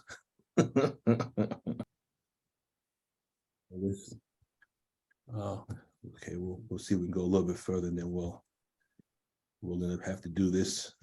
Oh my God. Okay, learning objectives. Oh boy, it's been 2 hours. We haven't even touched the subject yet. Okay, so inshallah, next week is going to be we're going to do a part 2 on this. What is the significance of magnetism? What is the science behind magnetism? What are the 3 types of magnets, and how can they be used as demo kits to illustrate principles of Dianetic technology? How can magnetism be used to teach us about our Islam? So that was what we were going to talk about today. But Allah saw fit that we went off in a different direction, but I think we all have case gain, I believe. Mm-hmm. So now, what is the significance of magnetism? Okay. The foundation of this comes from Self-Improvement, the Basis for Community Development, Volume 2, page 112. It says, Master Fard Muhammad, the great Mahdi, to whom praise is due forever, came to North America on July 4th, 1930, nearly 60 years ago, to declare our independence. He set up classes and gave instructions that would bring into reality a new kind of human being, a human being that would become like a magnet, so unlike this world that he or she would attract the people of this world to him or her. So this is where I read this one day, I read the word magnet, I said, okay, this is going to be a whole subject matter. This was probably about 1 year or 2 years ago. So now, is there a relationship between the study of electromagnetism, Dianetic technology, and our Islam, with regards to the knowledge of self. The Honorable Minister Louis Farrakhan teaches us in the Torchlight for America, pages 48 to page 51, that we should study all subject matter from the perspective of the study of self. We must become the subject matter. Does that make sense? Yes, sir. Okay. In Closing the Gap, in pages that's 18 to 19 in Roman numerals, I believe, said what irritated Jesus most wasn't the fact that the followers / students didn't recognize him for the sake of recognizing him. It wasn't vanity. His concern was that if they never saw him for whom he was / is, if they never saw him transform into Christ, they would never see themselves properly and never press out the essence of their beings. And that is what made him groan in his spirit, that they marveled at what they saw him do, but failed to really see that he was trying to show them a picture of themselves. In other words, and I say this with humility, Minister Farrakhan is a demo kit for who we're supposed to become. Does that make sense? Yes, sir. A lot of sense. That's Okay. right. He was upset with them that they weren't getting the lesson. When someone needed healing, they brought the person to Jesus. It was okay in the beginning. He had to show forth the force and power that was in him, that they might believe. But they kept clapping and bringing the people to Jesus. The only thing that separated them from him was their awareness of being.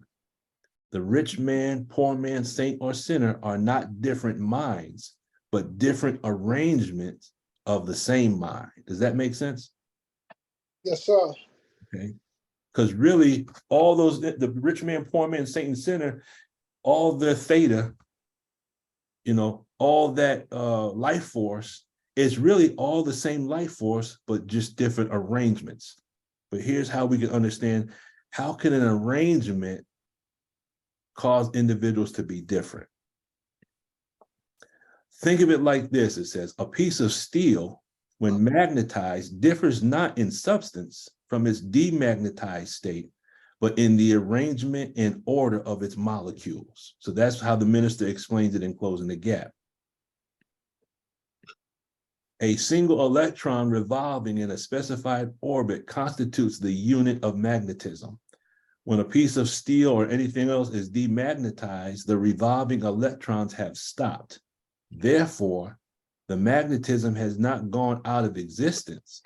There is only a rearrangement of the particles so that they produce no outside perceptible effect. In other words, the only difference between the minds of individuals is some individuals' minds are focused and everything is focused in one direction, and other people, their minds are all going in different directions at the same time. Does that make sense? That's right. Okay. So someone who is clear, or someone who could be considered a purified one on a certain level, every part of their being in their mind is focused on a single focus. Someone who's aberrated, if we understand aberration, what happens? We're all over the time track, correct? That's Yes. right. Okay. So he says, when particles are arranged at random, mixed up in all directions, the substance is said to be demagnetized. But when particles are marshaled in ranks, so that a number of them face in one direction, the substance is a magnet. So the point is, we have to get our minds to be like magnets. He says, magnetism is not generated, it is displayed. Health, wealth, beauty, and genius are not created. They are manifested by the arrangement of your mind. That is your concept of yourself. So that is our purpose. That is our purpose. He says, we are together today because of self-determinism and our control of, no, I'm saying we are together today because of self-determinism and our control of mess. What's this? Okay, the language of a scientist. And we read this earlier, but we read it again. Almighty Allah has taught me, if we study the universe and the nature of the earth, its plants, animals, and insect life, if we study this part of Allah's creation and the natural laws working among them, we will have the key to understanding of the way of life intended by God for you and me. This is the language of a scientist.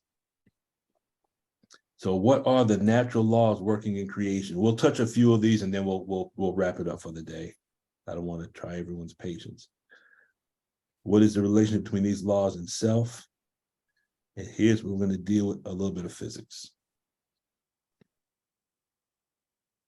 So the foundation for this is Holy Quran, Surah 2, ayat number 26. Interesting thing about this ayat, in 1987, this was years before I came into the nation, didn't know about the minister, didn't know about the Nation of Islam, didn't really know too much of anything about that. I was at a bookstore and something in me told me to go to this one shelf and pick up a book that was at the bottom of the shelf. I'll never forget this. And the book I was guided to was actually the Holy Quran. And Surah 2, ayat 26, if I remember correctly, was actually the ayat that I turned to. This is like the very first ayat I read the first time I opened up a Holy Quran. And it says, surely Allah disdains not to set forth any parable, a gnat, or anything above that. Then as for those who believe, they know it is the truth from their Lord. And as for those who disbelieve, they say, what is it that Allah means by this parable? Many he leaves in error by it, and many he leaves aright by it. And he leaves in error by it only the transgressors. Now, when we look at that, it says, Allah disdains not to set forth any parable, a gnat, or anything above that. So when you look at that time period, during the time of Prophet Muhammad, peace be upon him, a gnat could be considered the smallest thing that someone could see, correct? Mhm. Yes, sir. And the largest thing at that time would be whatever the largest thing was that was in the universe. And to me, this ayat is saying that the gnat, and let's say the sun is the largest thing that they saw at that time period. Between the gnat and the sun, everything between those two are parables. When you look at the word parable, and you look at that word in Arabic, it's equivalent to the Arabic word of methala, and the word methala means to represent something based on a picture or painting, a sculpture, or graphically. When we represent things as a picture or as a sculpture, then we are taking something and we are representing it in 2 and 3 dimensions, correct? That's right. Okay, that is synonymous with the demo kit in Scientology. So the demo kit means to represent a concept in 2 or 3 dimensions. That demo kit is equivalent to and synonymous with the word parable in Islam. Okay. It's a parable is a spiritual principle that illustrates within a story or a picture. The Arabic word is mathala. Okay. So now we look at these different levels of physics, and this is where we'll probably wrap it up here. Remember, we say Yaqub was playing with 2 pieces of steel, correct? Yes, sir. Okay. But now we looked at the word playing could have meant something on a different level. And if he was able to come up with a whole new world of thinking based on playing with 2 pieces of steel, you know, what if you and I started studying quantum physics? He found his purpose by playing with 2 pieces of steel. We could say he was using the steel as a demo kit and he extracted his purpose from playing with 2 pieces of steel, correct? Yes, sir. Yes, Okay. sir. So when the Most High Elijah Muhammad says that when we study the natural laws of the universe and we learn the correct way and understand the correct way of how to live, and that's the language of a scientist, could we say that contained in that statement given to us by the Most High Elijah Muhammad, could we say that that means that in the study of the natural laws of the universe, we can extract our purpose and our contribution to the rest of humanity? Could we do that? Yes, sir. Okay. So now what that does is that helps us to deal with what? The first, second, third, and fourth dynamic, right? That's right. Okay. Because now we find our purpose. we can make our contributions to the third dynamic, which is the group dynamic, but then we can give our contributions to the fourth dynamic, which is mankind dynamic, correct? Yes, sir. So playing with two pieces of steel, we could say, if we use the language of using or studying aspects of the universe in a way that's enjoyable. Could we say that? Mm-hmm. Okay. Yes, sir. To remove the ridges or misunderstoods of something. So playing with quantum physics, could that mean I can understand my purpose by studying the concept of quantum physics? Yes, sir. Would that be learning the language of a scientist? Yes, sir. Everyone still with me? Yes, sir. I hear you clear. Okay. Yes, sir. Yes, sir. Now, if I look at nuclear physics, because now you have what's called nuclear physics and you have what's called atomic physics. Nuclear physics focuses specifically with the protons and the neutrons. Atomic physics deals with the electrons. So you mean to tell me, as I study physics, is it possible I can find my purpose for being? And when I find my purpose for being, is that not the same as finding the God in myself? Yes, sir. But the first thing that I have to remove is the fear of studying physics. Okay. What about acoustics? Acoustics is just the physics of sound. And for those of us that were in the group with Brother Yes. Batin, he would teach us about what's called the fundamental, one of the most profound cognitions I have ever heard, that to this day, I still use that concept in everything I study, because what Brother Batin shared with us was, and he was a musician, if you take and produce a sound, one note has contained within it up to 12 other notes that you don't hear. And the note that you hear is called the fundamental. But contained in it are 12 others. It's almost like where it says Moses struck the rock and 12 springs came forth. Does that make sense? Y'all familiar with that in the Holy Quran? Moses struck the rock and 12 springs came forth? Yeah. Okay. Yes, sir. So could we say that is an allegory, meaning whatever concept you strike, there's going to be 12 other levels that you can understand from that one thing. That means that one thing that we study could be called the fundamental, correct? Yes, sir.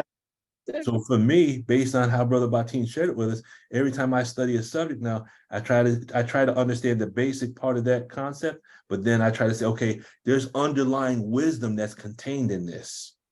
There's other frequencies of thought that are contained in this.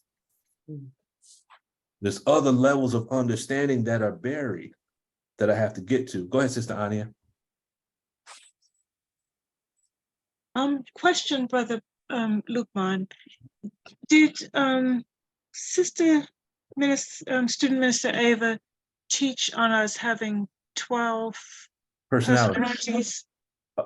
She spoke about that, and she spoke about the 12 chakras, not the 7. She said there's 12 chakras. Mm-hmm. I remember her teaching on that.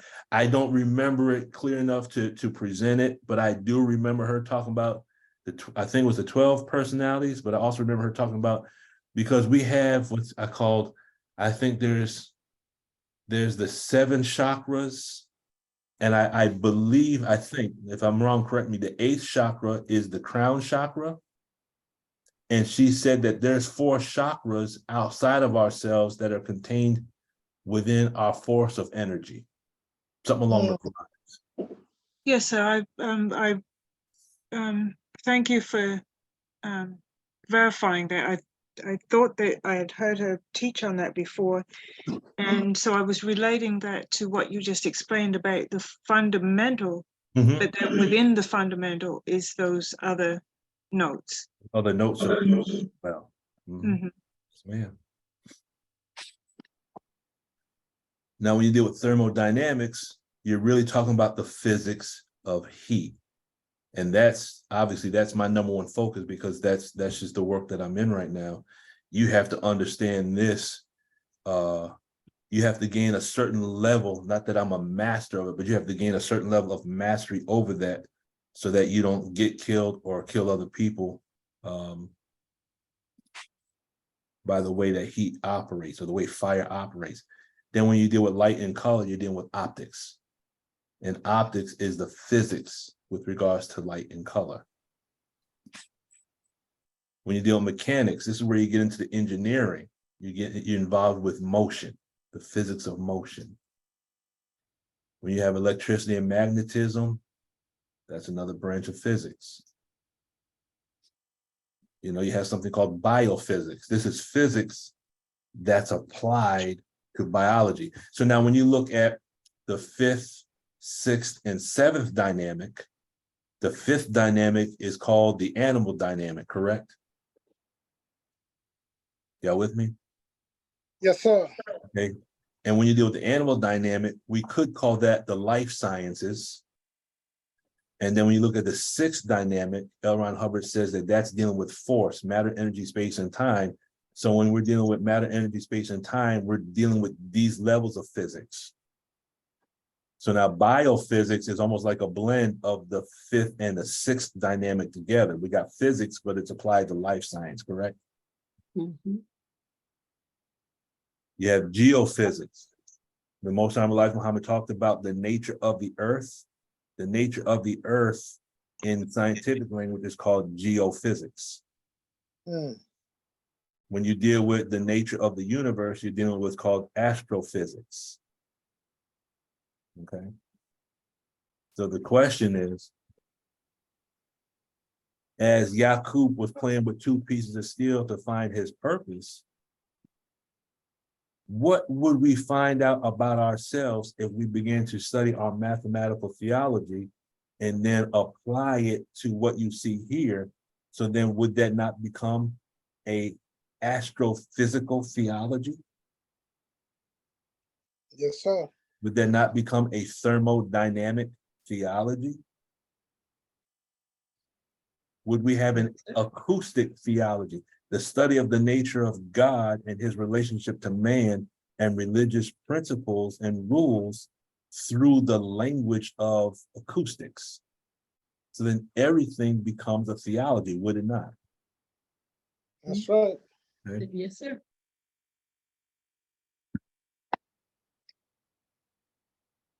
So each one of these levels of physics actually will teach us a knowledge of God and teach us a knowledge of self.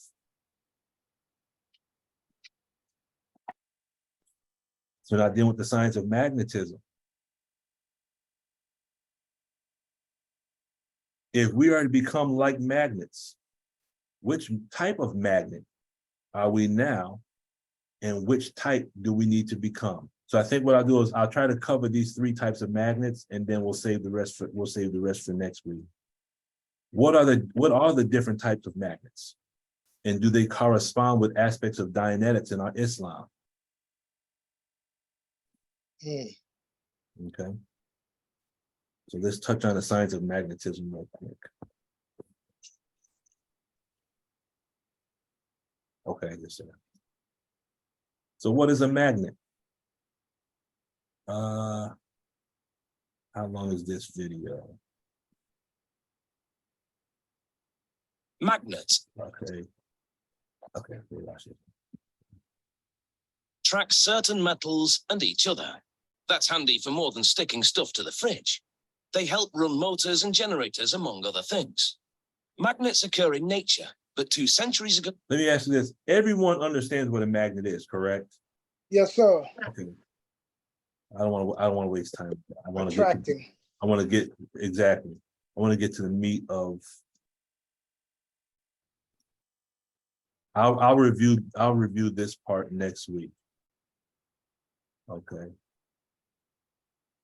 Allah says in the Holy Quran, Surah 96, ayat number 19, nay, obey him not, but prostrate thyself and draw nigh to Allah.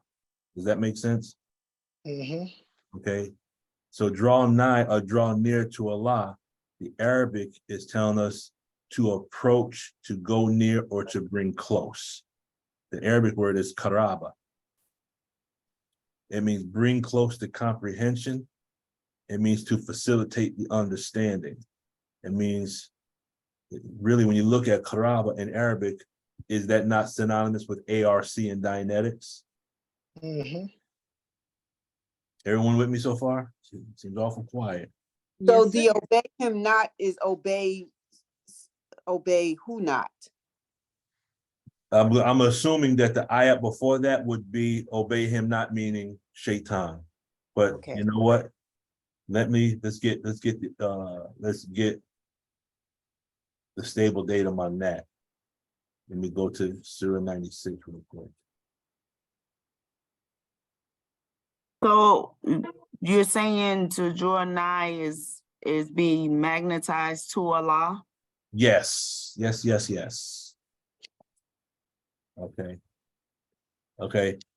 Okay, yeah. So if you go on Surah 96, it says, it's saying that, has thou not seen him who forbids a servant when he prays? Seest thou if he is on the right way, or enjoins observance of duty? Seest thou if he denies and turns away? Knows he not that Allah sees? Nay, if he desists not, we will seize him by the forelock, a lying, sinful forelock. Then let him summon his council. We will summon the braves of the army. Nay, obey him not, but prostrate thyself and draw nigh to Allah. So obey him not means that one who is away from Allah, that doesn't want anything to do with Allah, don't obey him. Question. Yes, sir. It talks about forelocks. I remember one time you went into, I think, the origin of that word. Is it pertaining to Jews? Because the Jews was in power during Prophet Muhammad time in Mecca and Medina.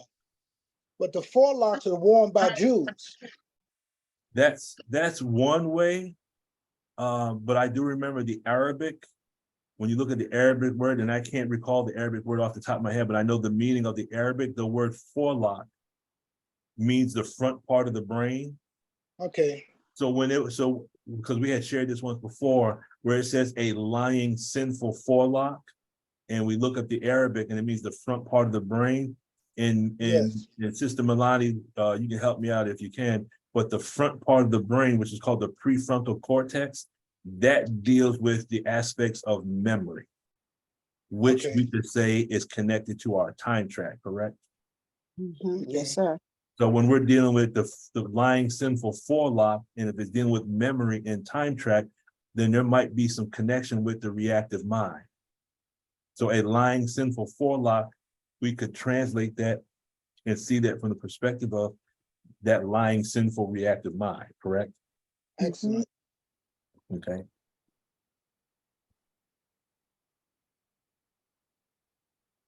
So here's the first marriage between the supreme wisdom and the supreme technology. Come on. So the Arabic word for karaba is the same as ARC in Dianetics, correct? Okay. Okay. So magnetism is a state of mind. It's when our mind is focused on accomplishing a goal. How many times have we started a cycle of action? We want to do X, Y, and Z, and then a phone call comes in or something happens and we get distracted. As soon as the distraction takes place, we're no longer focused on our original goal. I know it happens to me all the time. Yes, sir. All the time. Okay. All the time. Yeah. So our mind became demagnetized. We lost that magnetism. Okay, 3 levels of magnetism. Here's where I promise we will end it, but I wanted to get to this part. So there's actually 3 basic types of magnets. So in the study of physics, specifically electromagnetism, there are 3 basic types of magnets. You have what's called a paramagnet, a ferromagnet, and a permanent magnet. Okay, 3 different types of magnets. 3 types of magnets can also correspond to the 3 levels of growth and development given to us by the Honorable Minister Louis Farrakhan. Because he gave us what? Animal, human, and divine, correct? Yes, sir. Okay. Animal, human, and divine, would that correspond to the aberrated, the pre-clear, and the clear? Yes, sir. Okay. So then if animal, human, and divine correspond to aberrated, pre-clear, and clear, we're going to show how this corresponds to paramagnet, ferromagnet, and permanent magnet. Okay, so these three magnets actually will correspond to a tone scale of magnetism.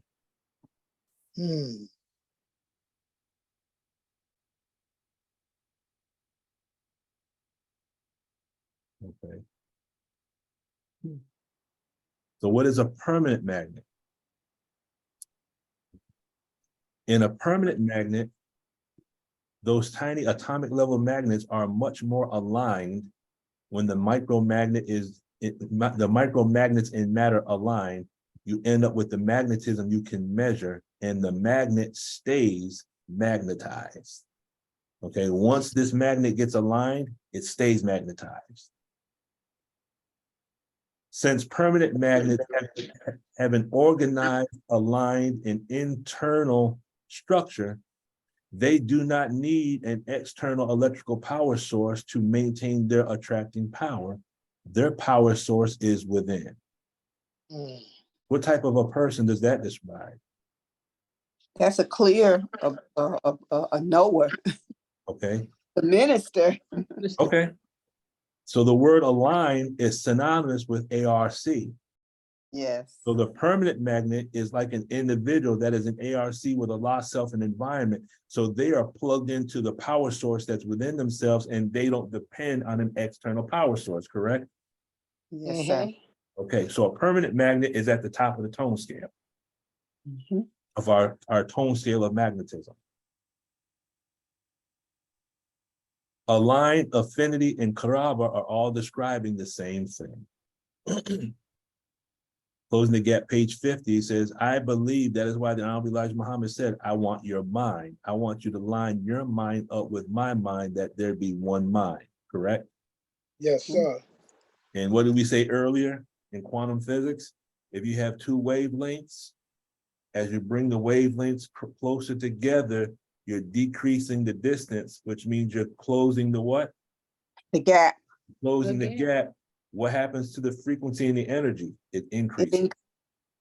Okay, so when we close the gap between ourselves and our example, the frequency of our thought increases, and so does the energy or power of our being increases. Sister Shireen, I was waiting for you to say something.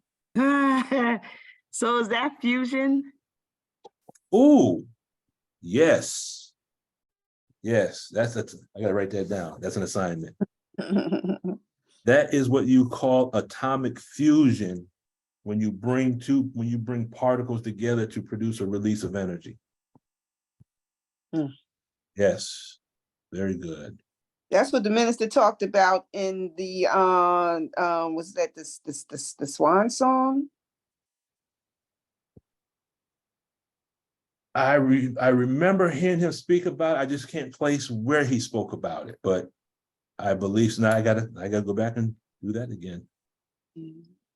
Okay. So this type of magnet, or this type of mind, that's tone 20 to tone 40, because tone 20 is where we have to begin to work, correct? Okay. That's the work tone. So now what is a ferromagnet? This type of magnet begins as an ordinary piece of steel with no attracting power. Then it becomes a permanent magnet after it comes into contact with an external electrical power source or another permanent magnet. So then what type of person is this?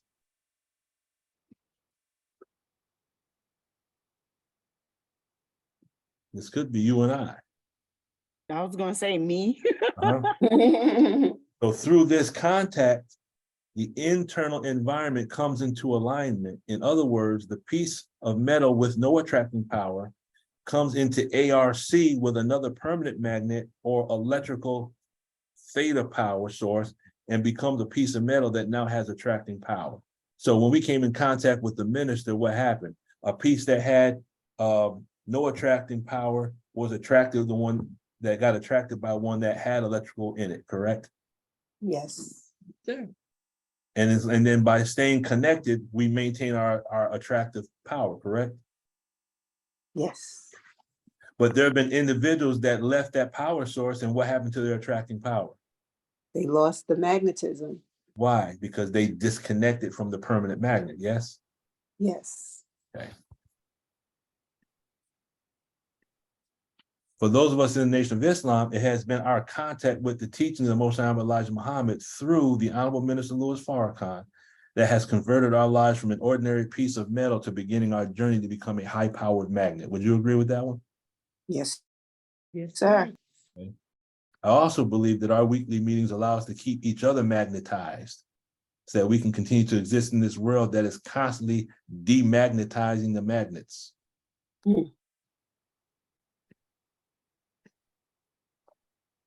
It says it is an axiom in Dianetics. A sufficient quantity of theta brought into proximity within theta will automatically disinterbulate the in theta and convert it into theta. Now, I've never been blessed to be in the presence of the minister, but I've heard stories of those that were in his presence, of just being in his presence affected them. Does that make sense? Yes, sir. Okay.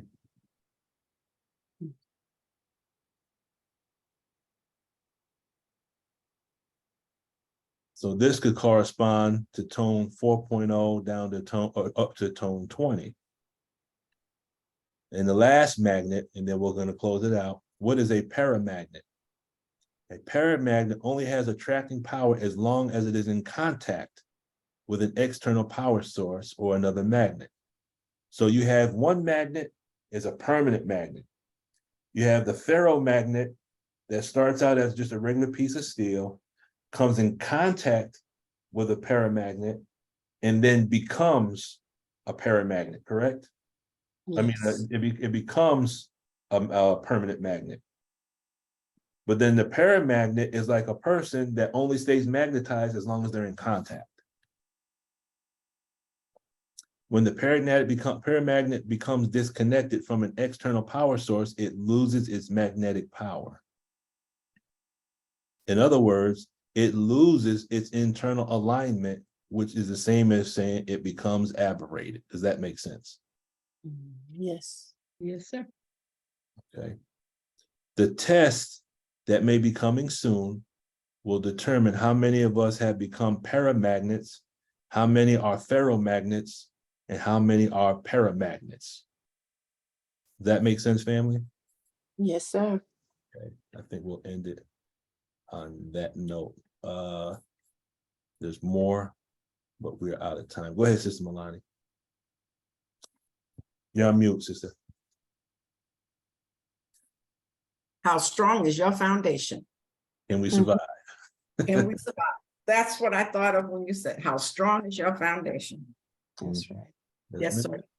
All right. Praise be to Praise Allah. to Allah. Sister Zakia, did that thought come back to mind? No, sir. I'm on to something else just by listening to what you was saying, and I'm always trying to stay plugged, just to stay lit, because sometimes in our daily walks of life, I'm like, this is why we have to make 5-7 prayers a day, because everywhere we go, it's a distraction. So, no, I don't, but you kind of really elaborated more than I could anyway. So I thank you for that. And it's hard for me to really stay on, and then I'm at work too. So I think that's a distraction. You know what I mean? So I'm trying to multitask anyway, but thank you. And thank y'all for today's call. Yes, I ma'am. gotta find out real quick. Okay. Family, if you ever get a chance to go to the YouTube channel and go back through the videos, and if you come up with cognitions or thoughts, please, by all means, either share them in the comments or share them in, send it as an email. Because remember, whatever cognition Allah bless you to receive could be the answer to another person's prayer. Yes, sir. You know, so by all means, leave your comments in the YouTube when you watch the videos. If you get a chance, drop your comments there, or send them in the email. And if you have any questions or ideas, they can become the foundation for other Zoom meetings. And we never know where Allah will take us with all of this. That's right. That's right. So with that done, family, thank you, family, for your patience, your contributions, your cognitions, your postulates. God willing, I've had individuals contact me with regards to the Zoom meeting we had on Sunday. And God willing, this coming Sunday, I want to take us a little bit deeper into what we call overt processing with regards to ablution in our prayer. Okay.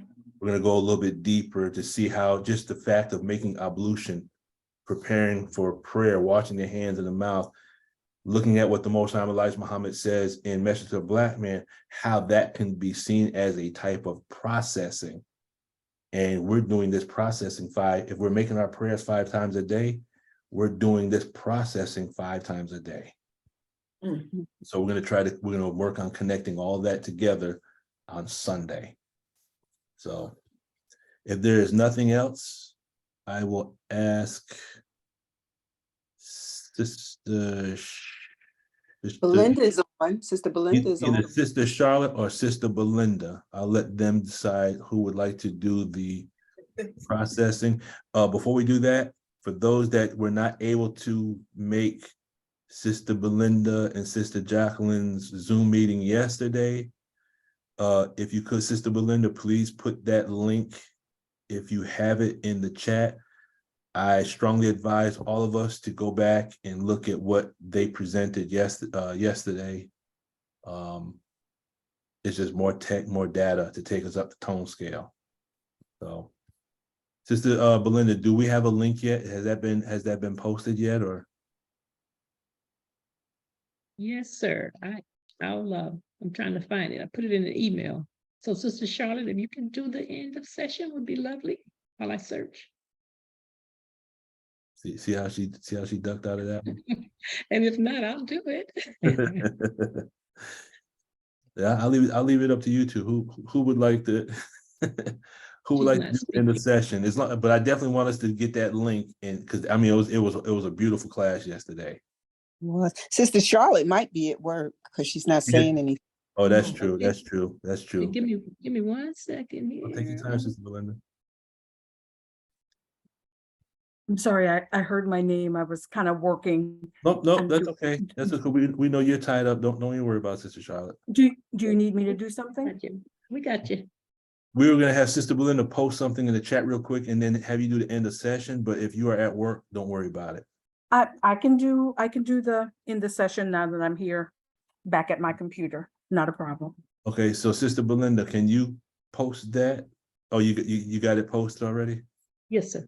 Okay, so that's posted. Everyone go and check that one out. It'll blow your mind. All right, Sister Charlotte, if you could do end of session of processing, that would be a blessing. 1 second. Yes, sir. Okay. Family, let's prepare for end of session.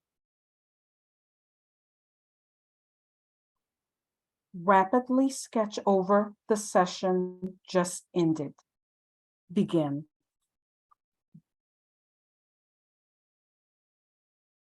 Thank you.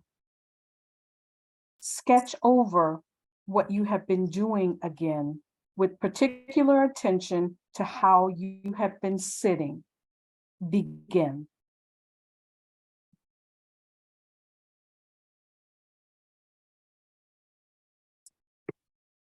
Go over the period of the session with regard only to what you have been doing with your hands and things in the exterior world you have heard during this session.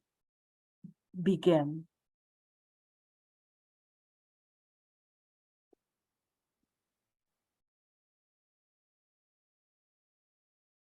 Fix your attention upon a pleasant object near you now. begin.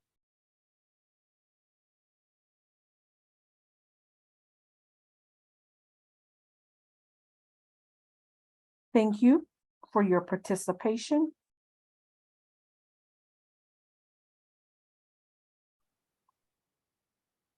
All right, family. Let us go ahead and close out in prayer. Attention prayer. I seek refuge in Allah from the accursed Satan.